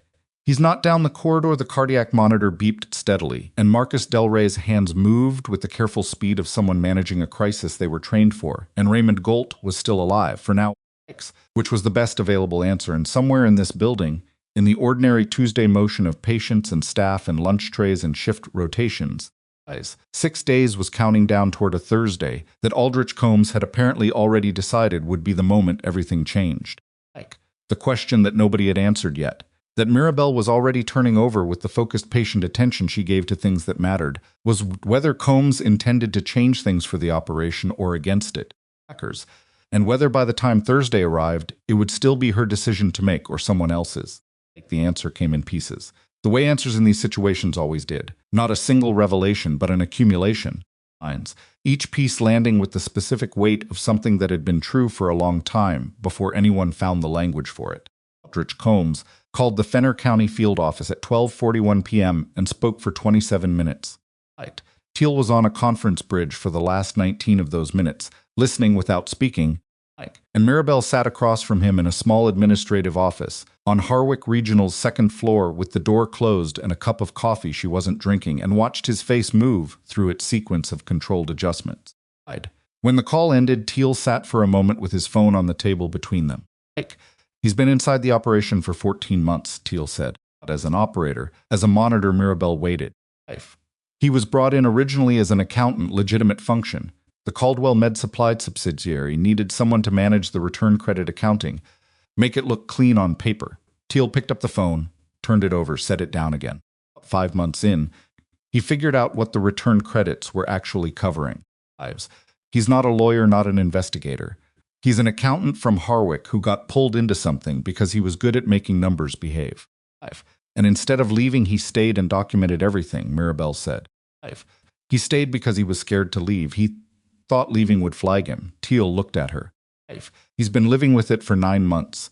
He built the air gap drive himself, the hardware with cash, assembled it at home, drove it to Breck's Landing, and installed it in the unit himself on a Sunday, when he knew the storage facility's cameras were down for maintenance. He knew the camera schedule. He'd been watching the facility for 2 months before he moved a pause. He left the page in the pharmacy substation because he saw the federal vehicles in the East Bridge parking lot from a gas station across the street, and he drove here and used a contractor access badge he'd been given 8 months ago to enter through the secondary pharmacy door. The 7:44 a.m. swipe. He didn't know you were coming here. He was making a calculated move, leave the page in a place where federal agents would find it, point them at the Thursday address before the operation had a chance to scatter. Teal's expression was the expression of someone revising a document they'd spent weeks writing. He didn't know about the air gap drive being found. He didn't know we already had the transaction records. So when he called the field office, he thought he was giving us the first real evidence we had. Teal almost smiled, which on his face was a small and dry thing. He was very surprised to learn we were already 6 steps ahead of where he thought we were. Mirabel looked at the untouched coffee, the Thursday address. Distribution consolidation. Combs says it happens every 6 to 8 weeks physical inventory transfer from the warehouse district location to a secondary staging point before the product moves up the supply chain. He's attended 2 of them as the accountant. He knows the participants. Teal leaned forward. Including a name that connects the operation to a distribution network that has nothing to do with Fenner County. How far up? Far enough that this stopped being a county corruption case approximately 40 minutes ago. He looked at her steadily. The federal magistrate on the Air Gap Drive, his name is Harlan Pruitt. He's been on the bench for 11 years. He handles federal detention hearings for this district, which means every time someone connected to this operation was flagged at the federal level, Pruitt was positioned to manage the outcome. The administrative office had a window that faced west. Early afternoon light came through it at a low angle, laying a stripe across the desk between them. Outside, the hospital campus continued its Tuesday ambulance coming into the emergency department bay. A group of residents crossing the parking structure walkway, ordinary motion, that had no idea what was happening on the second floor of the central tower. Combs is the only living person who can place Pruitt at a physical meeting connected to the operation, Teal said. He attended one of the consolidation events. Pruitt was there. And Combs needs protection from the moment this conversation ends, Mirabel said, already being arranged. He looked at her. We also need to move on Thursday without alerting anyone connected to Pruitt that we're coming. Which means the arrest warrants for Galt, Vickers, and Ellery cannot be processed through the standard federal district filing system until after Thursday. She understood what that meant, someone you trust outside this district. Someone who's never had a case in front of Pruitt. He picked up the phone. I need to make calls I haven't made yet. He stood at the door. He stopped. Raymond Galt is stable. The cardiology team says the arrhythmia responded to medication. Speak in a few hours. Good, she said. It was a simple word, and she meant it without conflict, not because she had warm feelings toward Galt, but because a dead Galt was less useful to everyone who needed the truth to land properly. And the truth landing properly mattered more than anything she personally felt about the man who had built a system that processed human beings through a corrupt pipeline for 22 months. Mirabel sat with the coffee until it was fully cold, and then stood up and went to find Annette Rourke. Was on the 3rd floor where she'd been told to go, and she'd spent the last 90 minutes managing a nursing floor with the particular focused discipline of someone who had been given a directive they didn't fully understand and had honored it anyway. When Mirabel came through the door, she looked up with the expression of someone who had been waiting with contained patience and had a number of questions stored in sequence. Later, Mirabel said all of it later. Right now I need you to pull the Caldwell contract documentation from the administrative archive. Everything. The original bid, the evaluation records, the monthly inventory reconciliation reports for the past 14 months. Compliance offices. Federal agents have the compliance office. Pull copies from the administrative archive. They should be there under the contract file. Mirabel looked at her. And I need you to contact Dr. Wark. Tell him. I need the controlled substance dispensing logs from the last 14 months in my office by 3 this afternoon. He's been waiting in his office since you called him at noon, Rourke said. Fine. Then he's ready. Mirabel looked at her deputy for a moment. The careful, tired competence of her face, the 3-year working relationship compressed into the particular way Rourke was holding herself. You did the right thing this morning standing at that door. I didn't know what I was standing at the door for, Rourke said. That's what made it the right thing. Mirabel moved for the stairwell. Everything in my office, what she didn't say, because it wasn't the moment. She needed the dispensing logs and the Caldwell documentation, not for the federal investigation. Teal had what he needed from the compliance office and the Air Gap Drive, but because Harwick Regional Medical Center had a governance problem that was separate from the criminal problem, and one did not automatically resolve the other. Hospital's board of directors needed to understand what its compliance officer had been facilitating. The vendor contract needed to be suspended and renegotiated. The dispensing records needed to be audited by an independent pharmacy inspector. These were not dramatic tasks. There would be no federal agents and no warrants and no confrontation in a hospital corridor. They were the administrative consequence of everything that had happened, the long structural repair that came after the acute emergency, and they were hers to manage. She'd been managing them in her head for 3 months.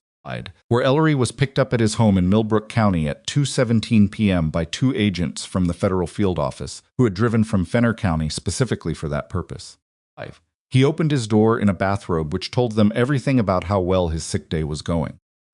He didn't run, didn't argue, asked twice for his attorney, and was told twice that his attorney had already been notified and would meet him at the field office.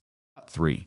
4 p.m., an arrest warrant process through a federal district office in a neighboring state at Teal's request, deliberately routed around Harlan Pruitt's jurisdiction, was issued for Dale Vickers on charges of evidence tampering, violations, official misconduct, and conspiracy.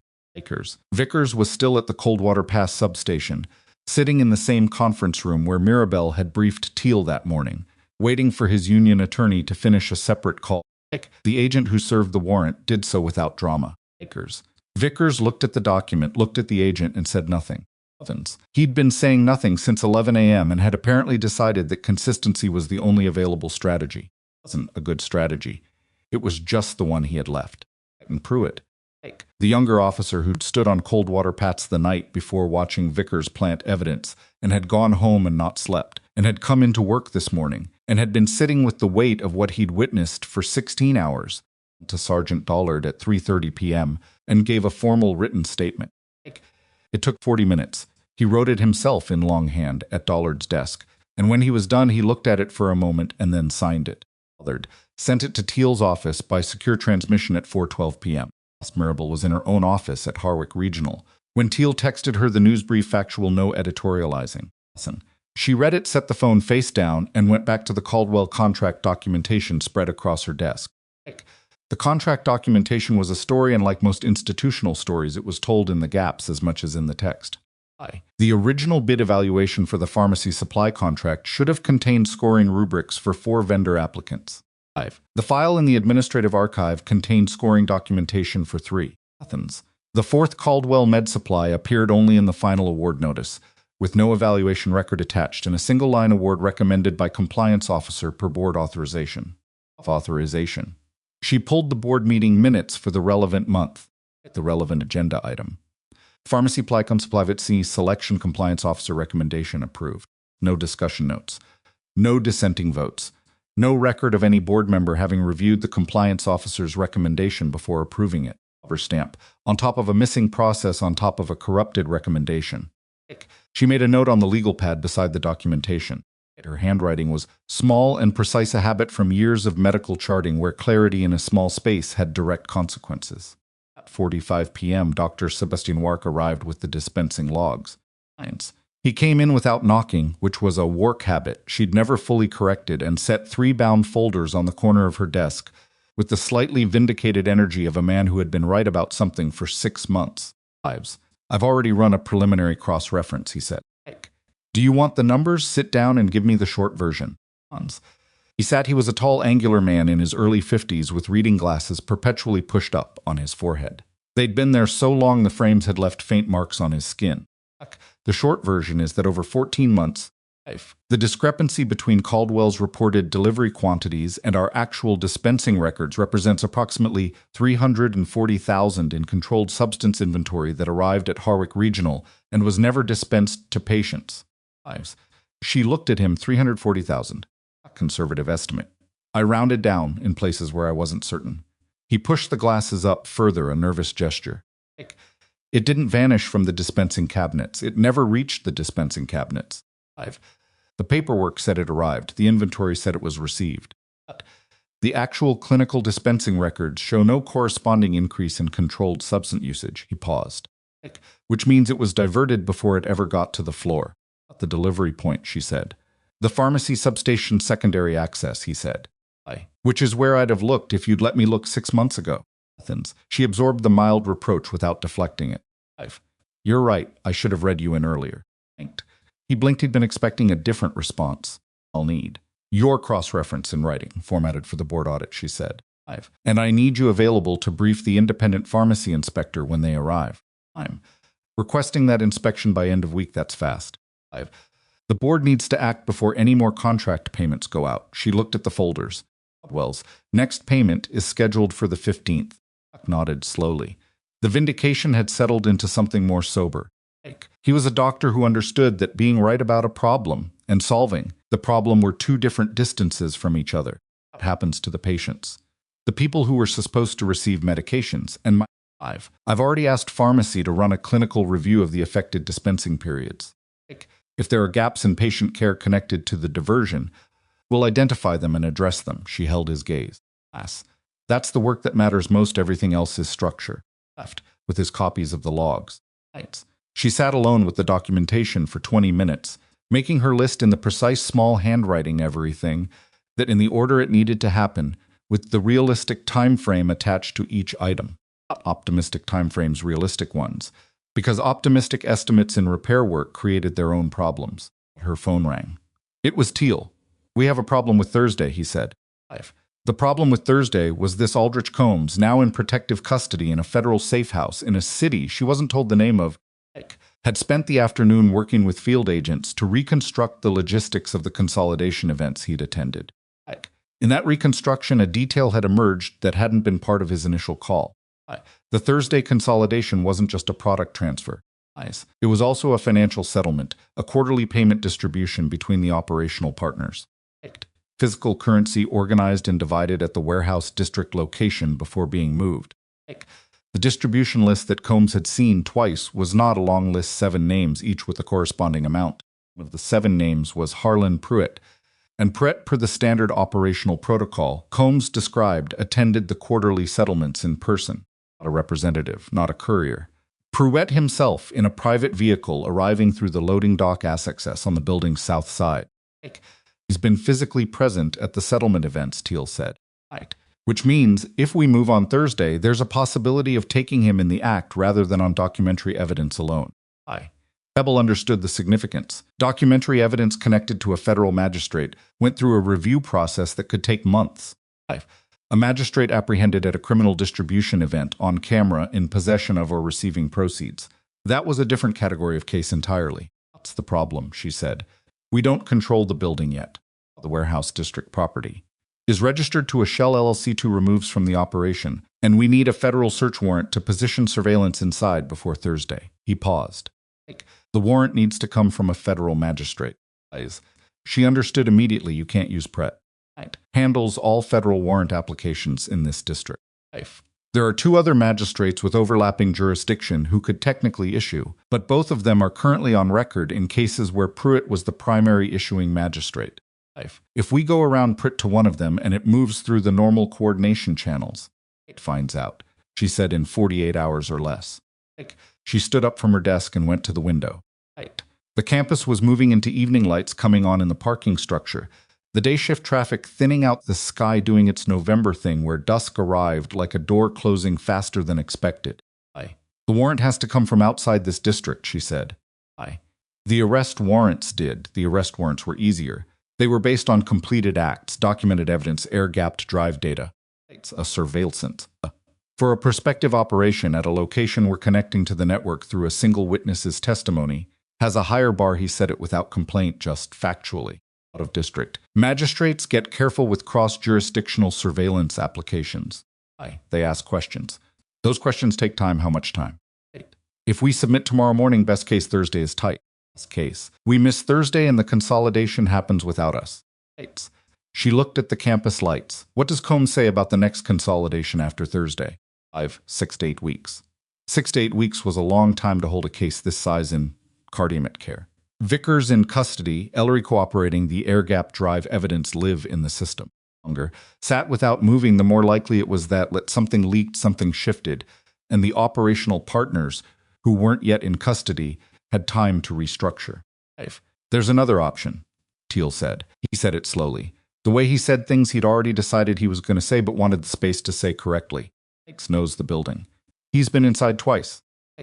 He knows the access protocols, the timing, the physical layout of the settlement room. A pause. And he called us voluntarily. He's willing to cooperate.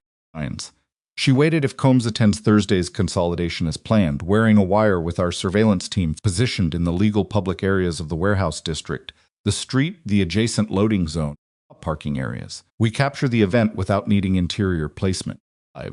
We take them as they exit. You're asking him to go back in, she said. I'm describing the option. I haven't asked him yet. He's an accountant who's been carrying this alone for 9 months. Not a trained operative. No, Teal's voice was even. He's not, which is why I haven't asked him yet, and why I'm telling you about it. She knew why he was telling her. Not because she was the decision maker. She wasn't. This was Teal's operation. But because she was the person in this conversation who understood the specific weight of asking a civilian to walk back into something dangerous. Spent 14 years asking people to do difficult things in difficult conditions and understanding what it cost them. If you ask him, she said, you tell him exactly what the risk profile looks like. Not a version that makes it sound manageable, the actual version. Yes. And you give him a genuine out, not a performative one. Yes. She looked at the campus. A nurse she recognized was crossing the parking structureway, one of the night shift trauma nurses, coming in for the start of her shift, pulling her jacket closed against the November air.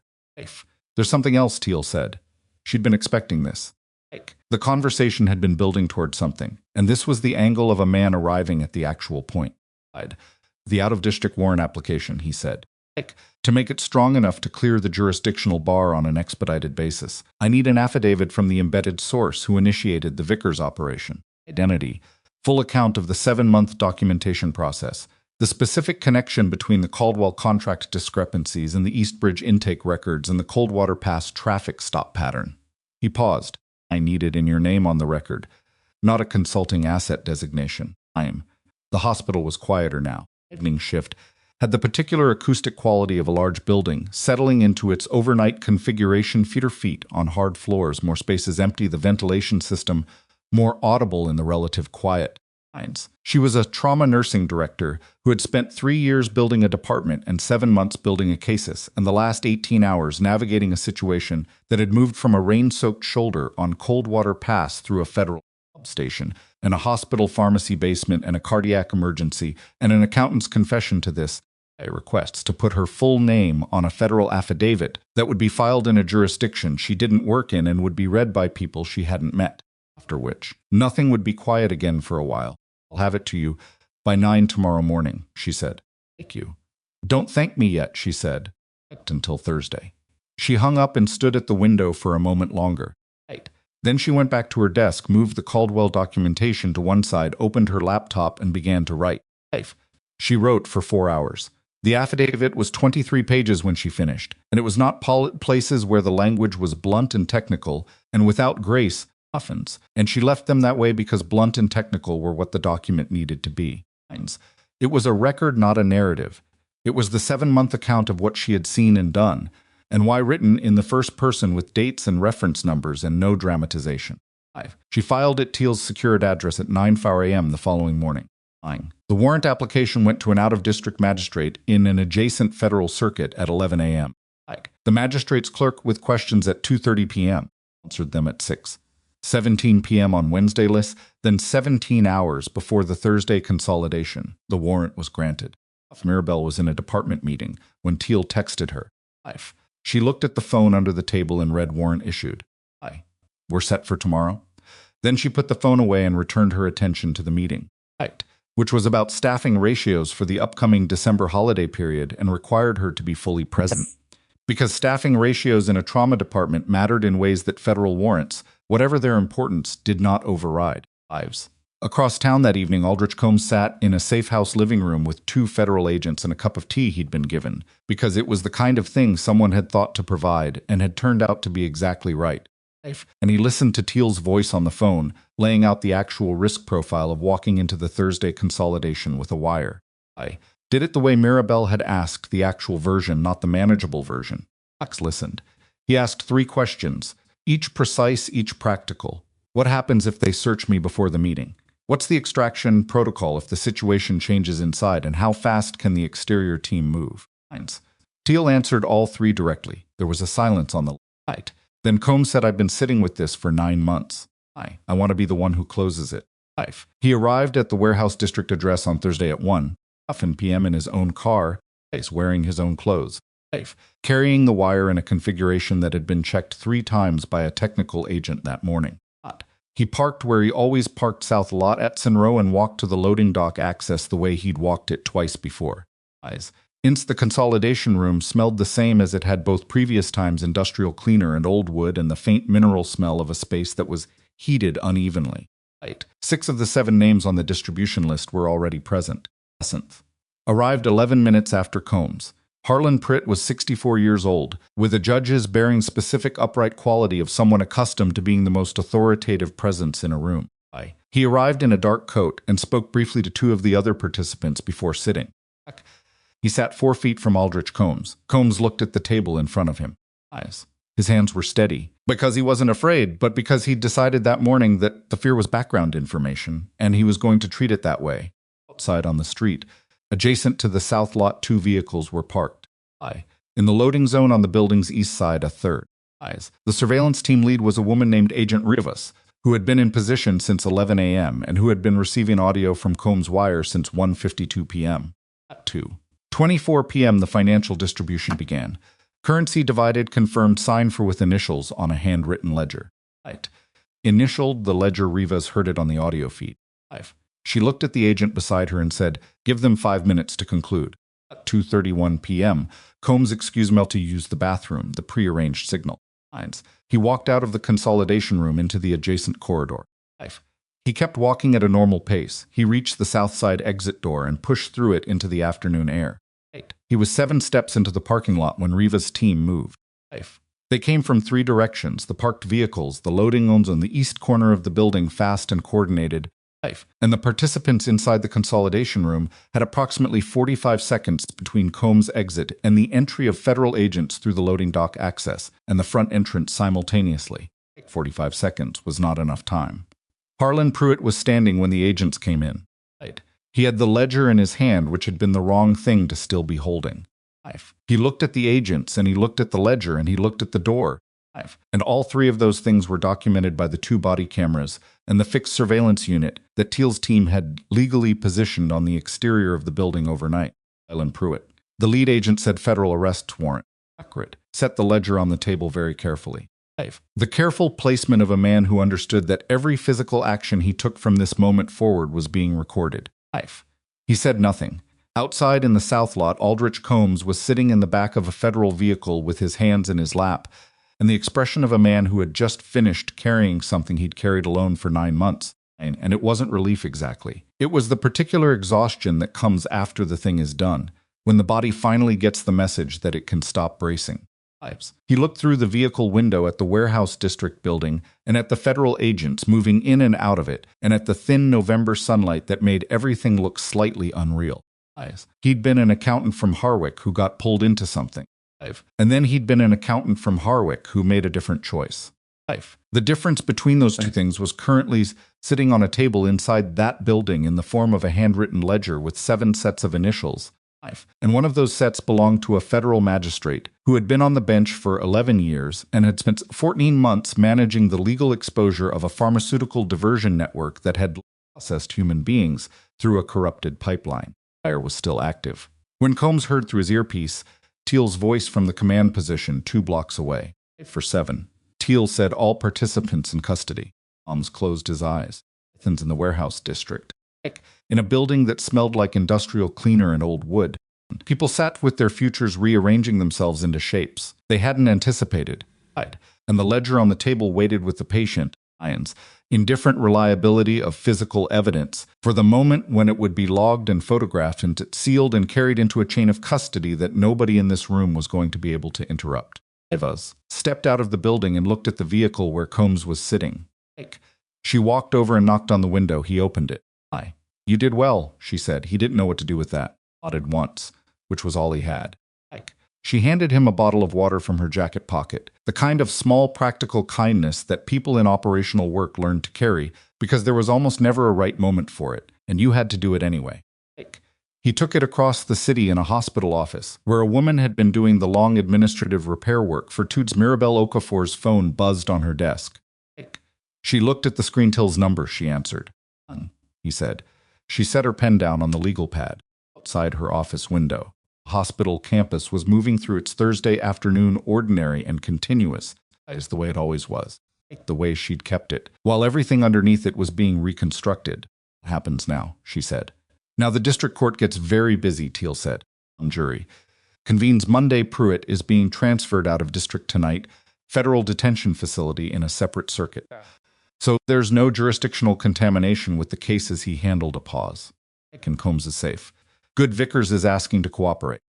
His attorney submitted a proffer letter this morning. Does he have names? Inside 3 other county law enforcement departments. 5. It corroborates what was on the air gap drive. Teal said it without editorializing. He's going to spend time incarcerated either way. The question is how much she picked up her pen again. Stable. He'll be transferred to federal medical care tomorrow morning. His attorney submitted a statement of intent to cooperate this afternoon. A pause. Asked, and I'm relaying this exactly, whether you'd consider speaking with him at some point. She looked at her legal pad at the list of governance repairs she'd been working through. His attorney. I'll consider it, she said, after the grand jury. That's fair, Teal said. He ended the call. She put the phone down and looked at her office, at the documentation spread across the desk, at the notes in the small, precise handwriting, about the Caldwell contract file that was going to the board in the morning with a recommendation to suspend and open a new competitive process. At the pharmacy inspector's schedule she'd coordinated for Friday, the 3 patient cases from the June files that she'd asked a social work team to begin locating and following up had been found. One was still unaccounted for. She wrote that name at the bottom of her list and circled it. Then she kept writing, moving down through the items in the sequence she'd set. Because the work didn't stop when the dramatic part ended. It was the undramatic part that actually determined whether anything changed, and she knew that better than most people. She'd always known that her office was quiet. Outside, the hospital moved through Thursday. On the hall, the nursing stations hummed with the ordinary noise of care being given and received, which was the witness she'd built her life around. 5. First in forward operating bases where the noise was different, but the essential motion was the same. The motion of people doing the hard, precise, unglamorous work of keeping other people alive. She added one more item to the bottom of the list. 5. Then her door opened, and Annette Rourke came in with 2 cups of coffee, real coffee from the staff kitchen, not the vending machine, and set one on the edge of the desk without being asked, and sat down in the chair across from her, and neither of them said anything for a moment. Is it over? Rourke asked. Mirabel picked up the coffee. The criminal part mostly, and the rest of it. The rest of it is just work. Nodded. She drank her coffee. Mirabel drank hers. Outside. The office window, a flock of birds crossed the November sky in a loose, shifting formation. Not organized, not quite random, moving with the kind of collective adjustment that happened without a signal, each bird responding to the one beside it, the whole shape of the thing changing and staying together at the same time.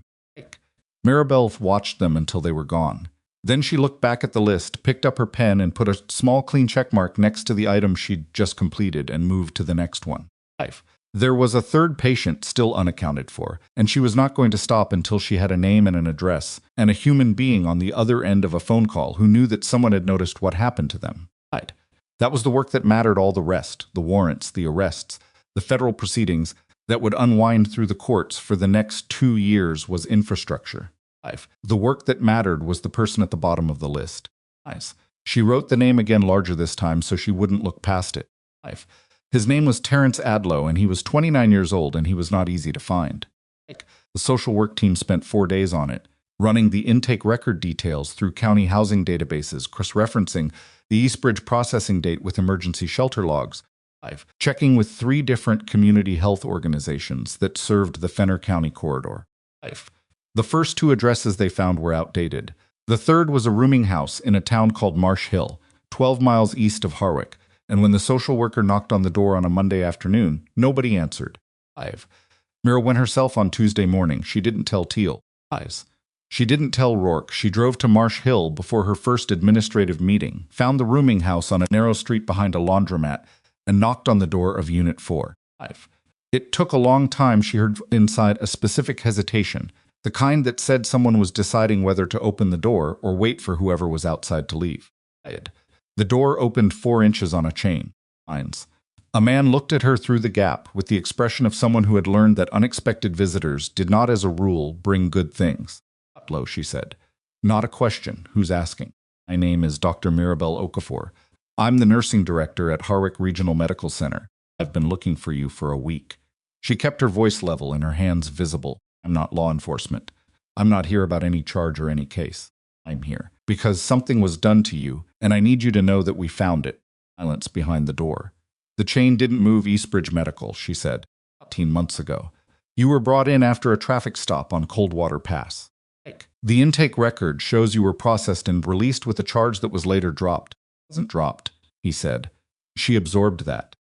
You paid a fine for a charge that should never have been filed. I paid it because I couldn't afford not to. His voice was flat and very tired. Paying it was cheaper than fighting it. That's how it works. No, she said. That's what they were counting on. The chain was quiet.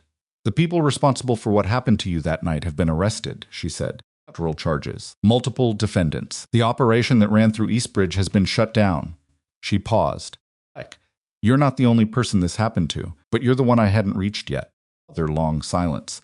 Then the chain moved and the door opened. He was lean and careful looking with the wariness of someone who'd had his trust broken in a specific way and hadn't rebuilt it. He stood in the doorway and looked at her, and she looked back at him without filling the space with anything extra. Do you need from me? He said. Nothing right now, she said. I needed to find you. I needed you to know the record exists, and that it's wrong and that there's a process to correct it. She reached into her jacket and gave him a card hospital card on one side, and on the back she'd written Teal's office number and Cora Vass's direct line. These people will answer when you call when you're ready. Plus no pressure on the timeline. He looked at the card. Fine, she said. That should be recoverable. I'll be fast. But it should be recoverable. He looked up from the card. He was doing the calculation she recognized, the arithmetic of whether to believe that this time it was which was a calculation that cost something to run, because the cost of being wrong about it was real. How do I know this is real? She said. Not yet. That's fair, she held his gaze. But the number on the back of that card will connect you to a federal agent who will tell you everything that's happened. What's happened is real, and it's documented, and it's not going away. He held the card. He looked at it for a moment that stretched long enough that she could hear the laundromat's machines running through the wall of the building next door. Then he put it in his pocket. She drove back to Harwick with the windows down, despite the November cold, because she needed the air and the noise and the sensation of moving through space. She was not someone who processed things outwardly. She never had been, not in forward operating bases, and not in emergency departments, and not in 7 months of building a case in the margins of a full-time job. But she processed them eventually, and the drive back was where she did it. 22 months. 3 facilities, 17 distribution points. A federal magistrate who had sat on a bench for 11 years managing the legal exposure of an operation that treated human beings as acceptable collateral. A police officer who had spent 18 years in a department and had used that time to build a predatory practice under the protection of institutional trust. 5. And Terrence Adlow, 29 years old, in a rooming house in Marsh Hill, who had paid a fine he didn't owe because fighting it was a luxury he couldn't afford. 5. That was the part that didn't resolve neatly. The arrests were clean. Evidence was documented. The warrants had been executed correctly, and the charges would hold. But Terrence Adlow's money was gone, and the weeks he'd spent managing the fallout of a false charge were gone. And the particular tax that systems like this levied on people who couldn't afford to push back, that didn't have a line item in the federal complaint. It was just the cost distributed quietly among the people who could least absorb it. She knew that she kept it in her head, the way she kept difficult clinical outcomes present, accounted for not resolved by anything that had happened in the past week, but no, knowing was not nothing. The grand jury convened on Monday and returned indictments on Wednesday. The indictments were filed in federal court and became public record at 3 p.m., which was when the news cycle picked them up. At 4 p.m., the story was everywhere. Mirabel learned this from Annette Rourke, who appeared in her office doorway with her phone turned outward to show a news notification. Mirabel looked at it, nodded, and went back to the board presentation she was preparing. Stood in the doorway for a moment as if expecting a larger reaction. Are you not going to look at the coverage? Rourke said. Later. Your name is in it. I know. Rourke looked at her for a moment. You knew it would be public. I signed an affidavit. Mirabel looked up briefly. That's a public document. People are going to want to talk to you. People can want things. She looked back at the board presentation. Helps the door on your way out. Rourke did, and Mirabel heard her say something to someone in the corridor outside, a short, slightly amused sentence before the sound of footsteps moved away.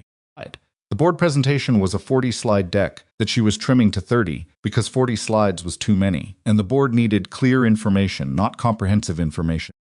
And the difference between those two things was part of her job to manage. It cut 7 slides, validated 3 others, and finished the revision at 5 p.m. Then she looked at the news coverage.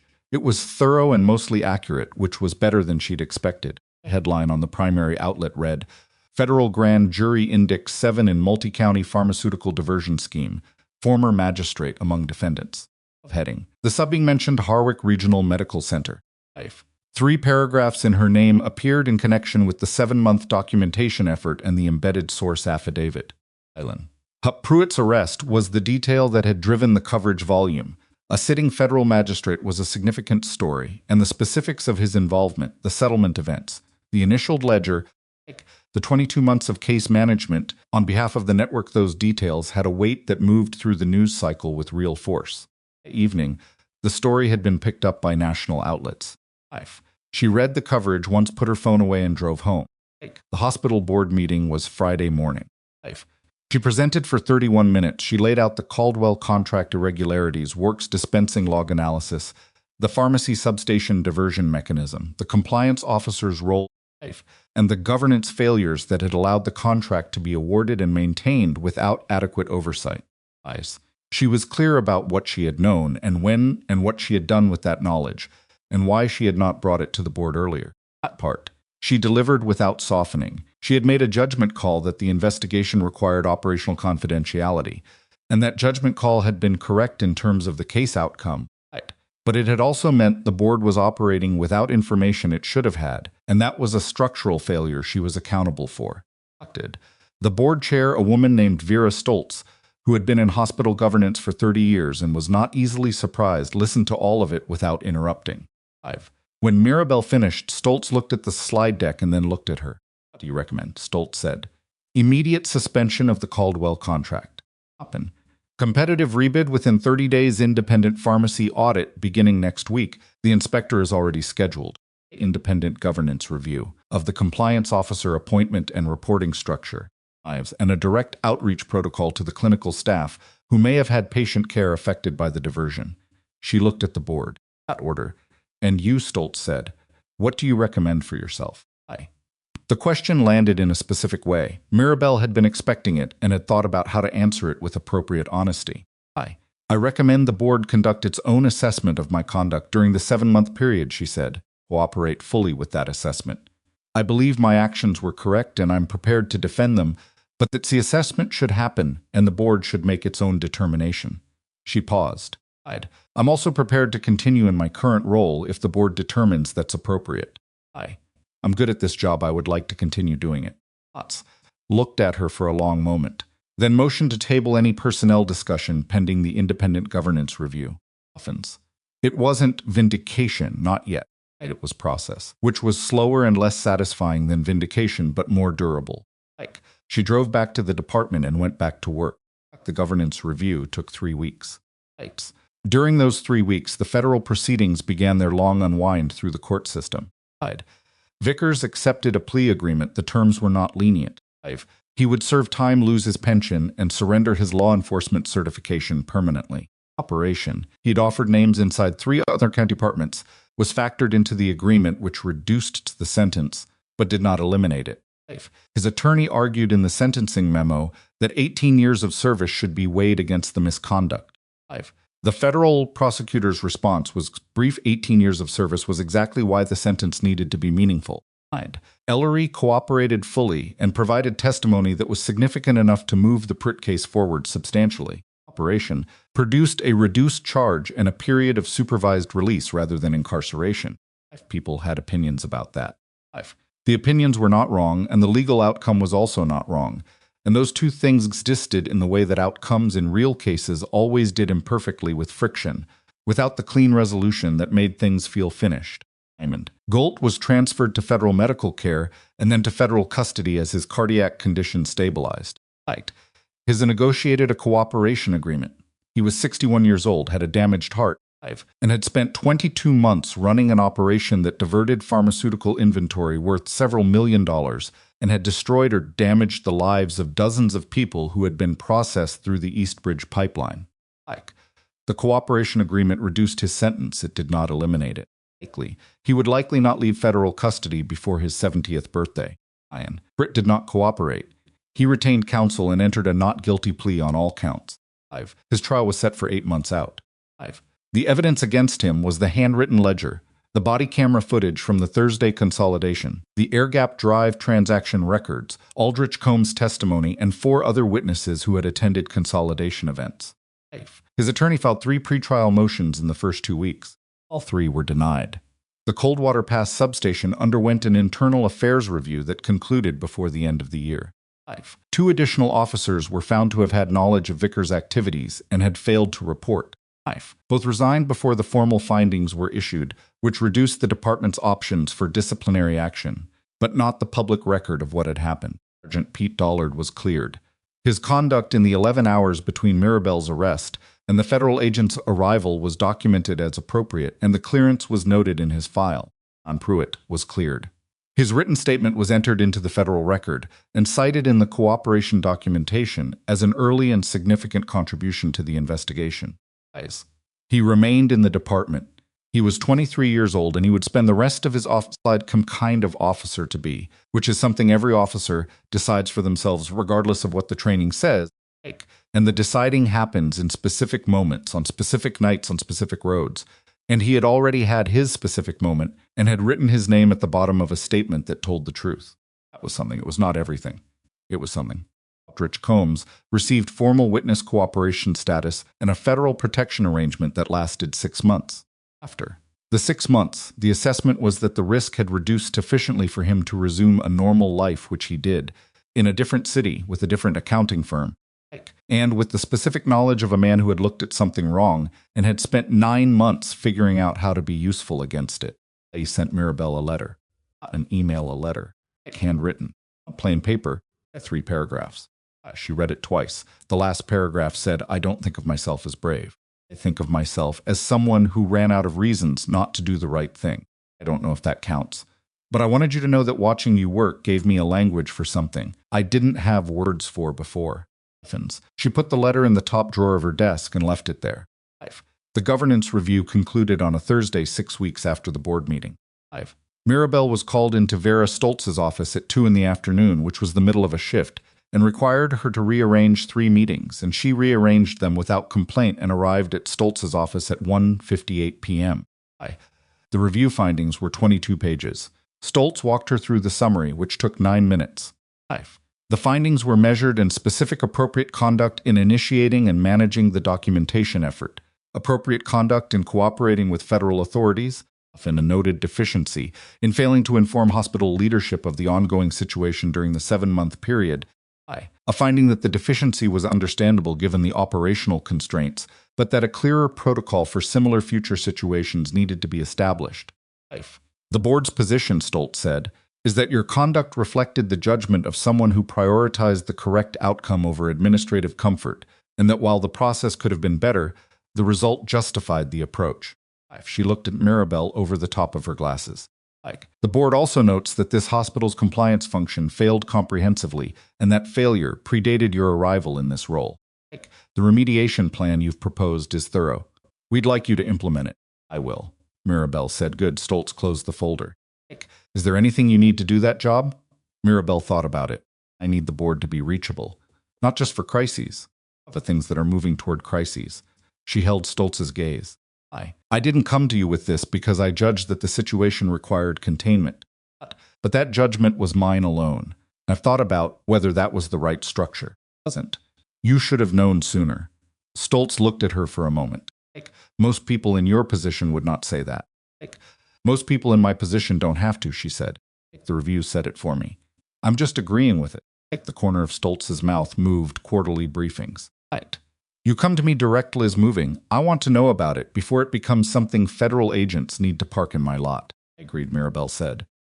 She left the office and went back to her department, and the work that was waiting for her was the same work it had always been: staffing ratios, intake protocols, a supply ordering issue that had been sitting in her inbox for 3 days, a staff meeting at 4 that needed an agenda, and she moved through it with the same attention she'd always brought, which was not perfect attention, but was her best, which she'd found over the years was usually enough.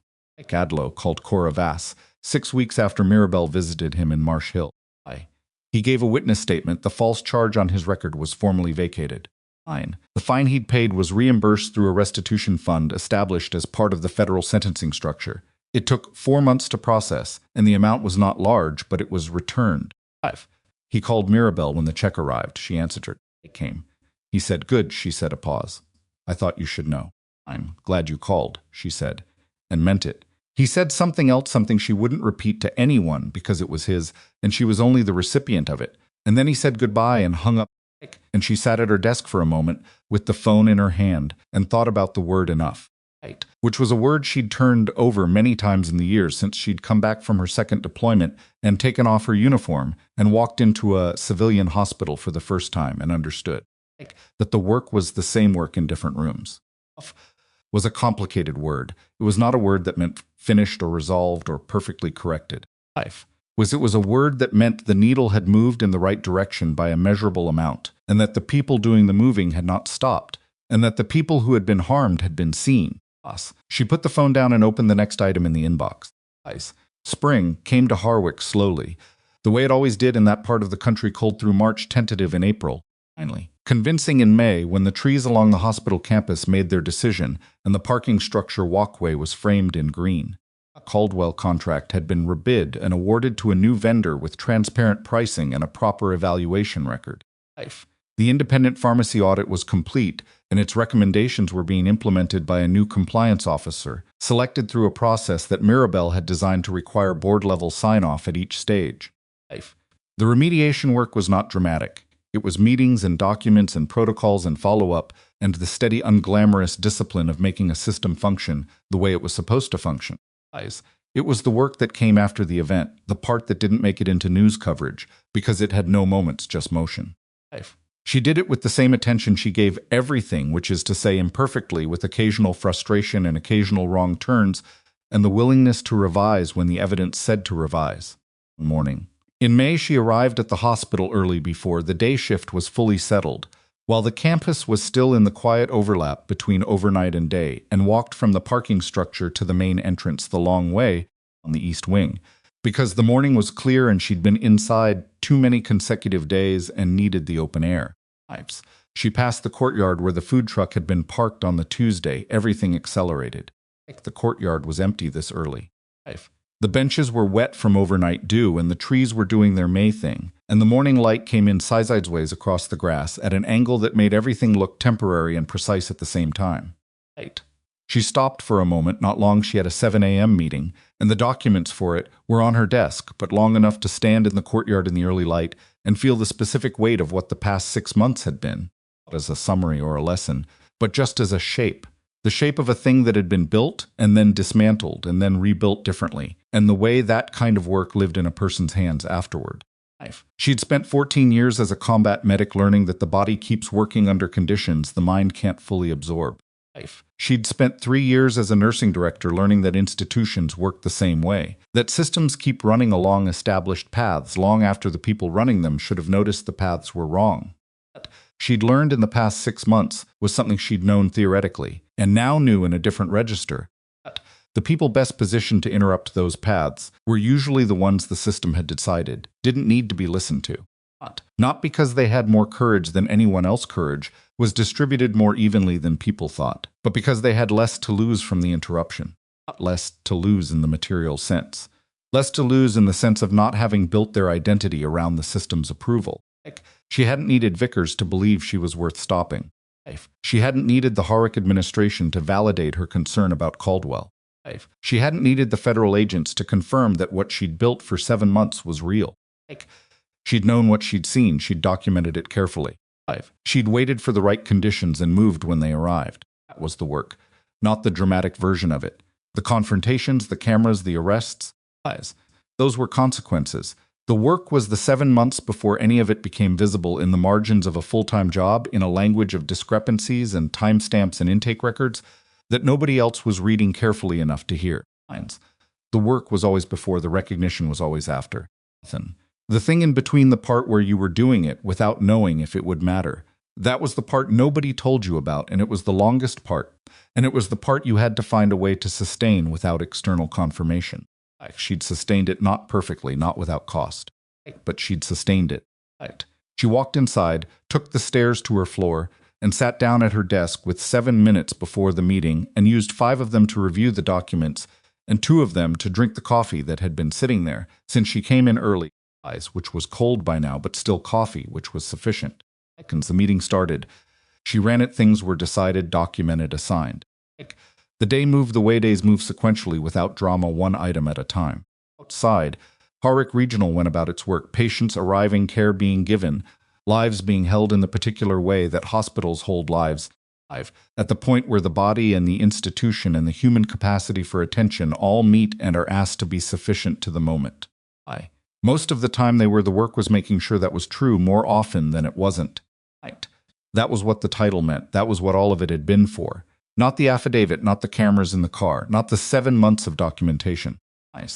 Those were the means. The end was this: a hospital that functioned correctly, a compliance structure that could be trusted, 3 patients whose records had been corrected, 1 name off the bottom of a list, and the ordinary Tuesday motion of people doing difficult work in difficult circumstances, without anyone planting a bag of drugs in their car to make sure they stayed in their place. That was enough. Not finished. It was never finished, but enough.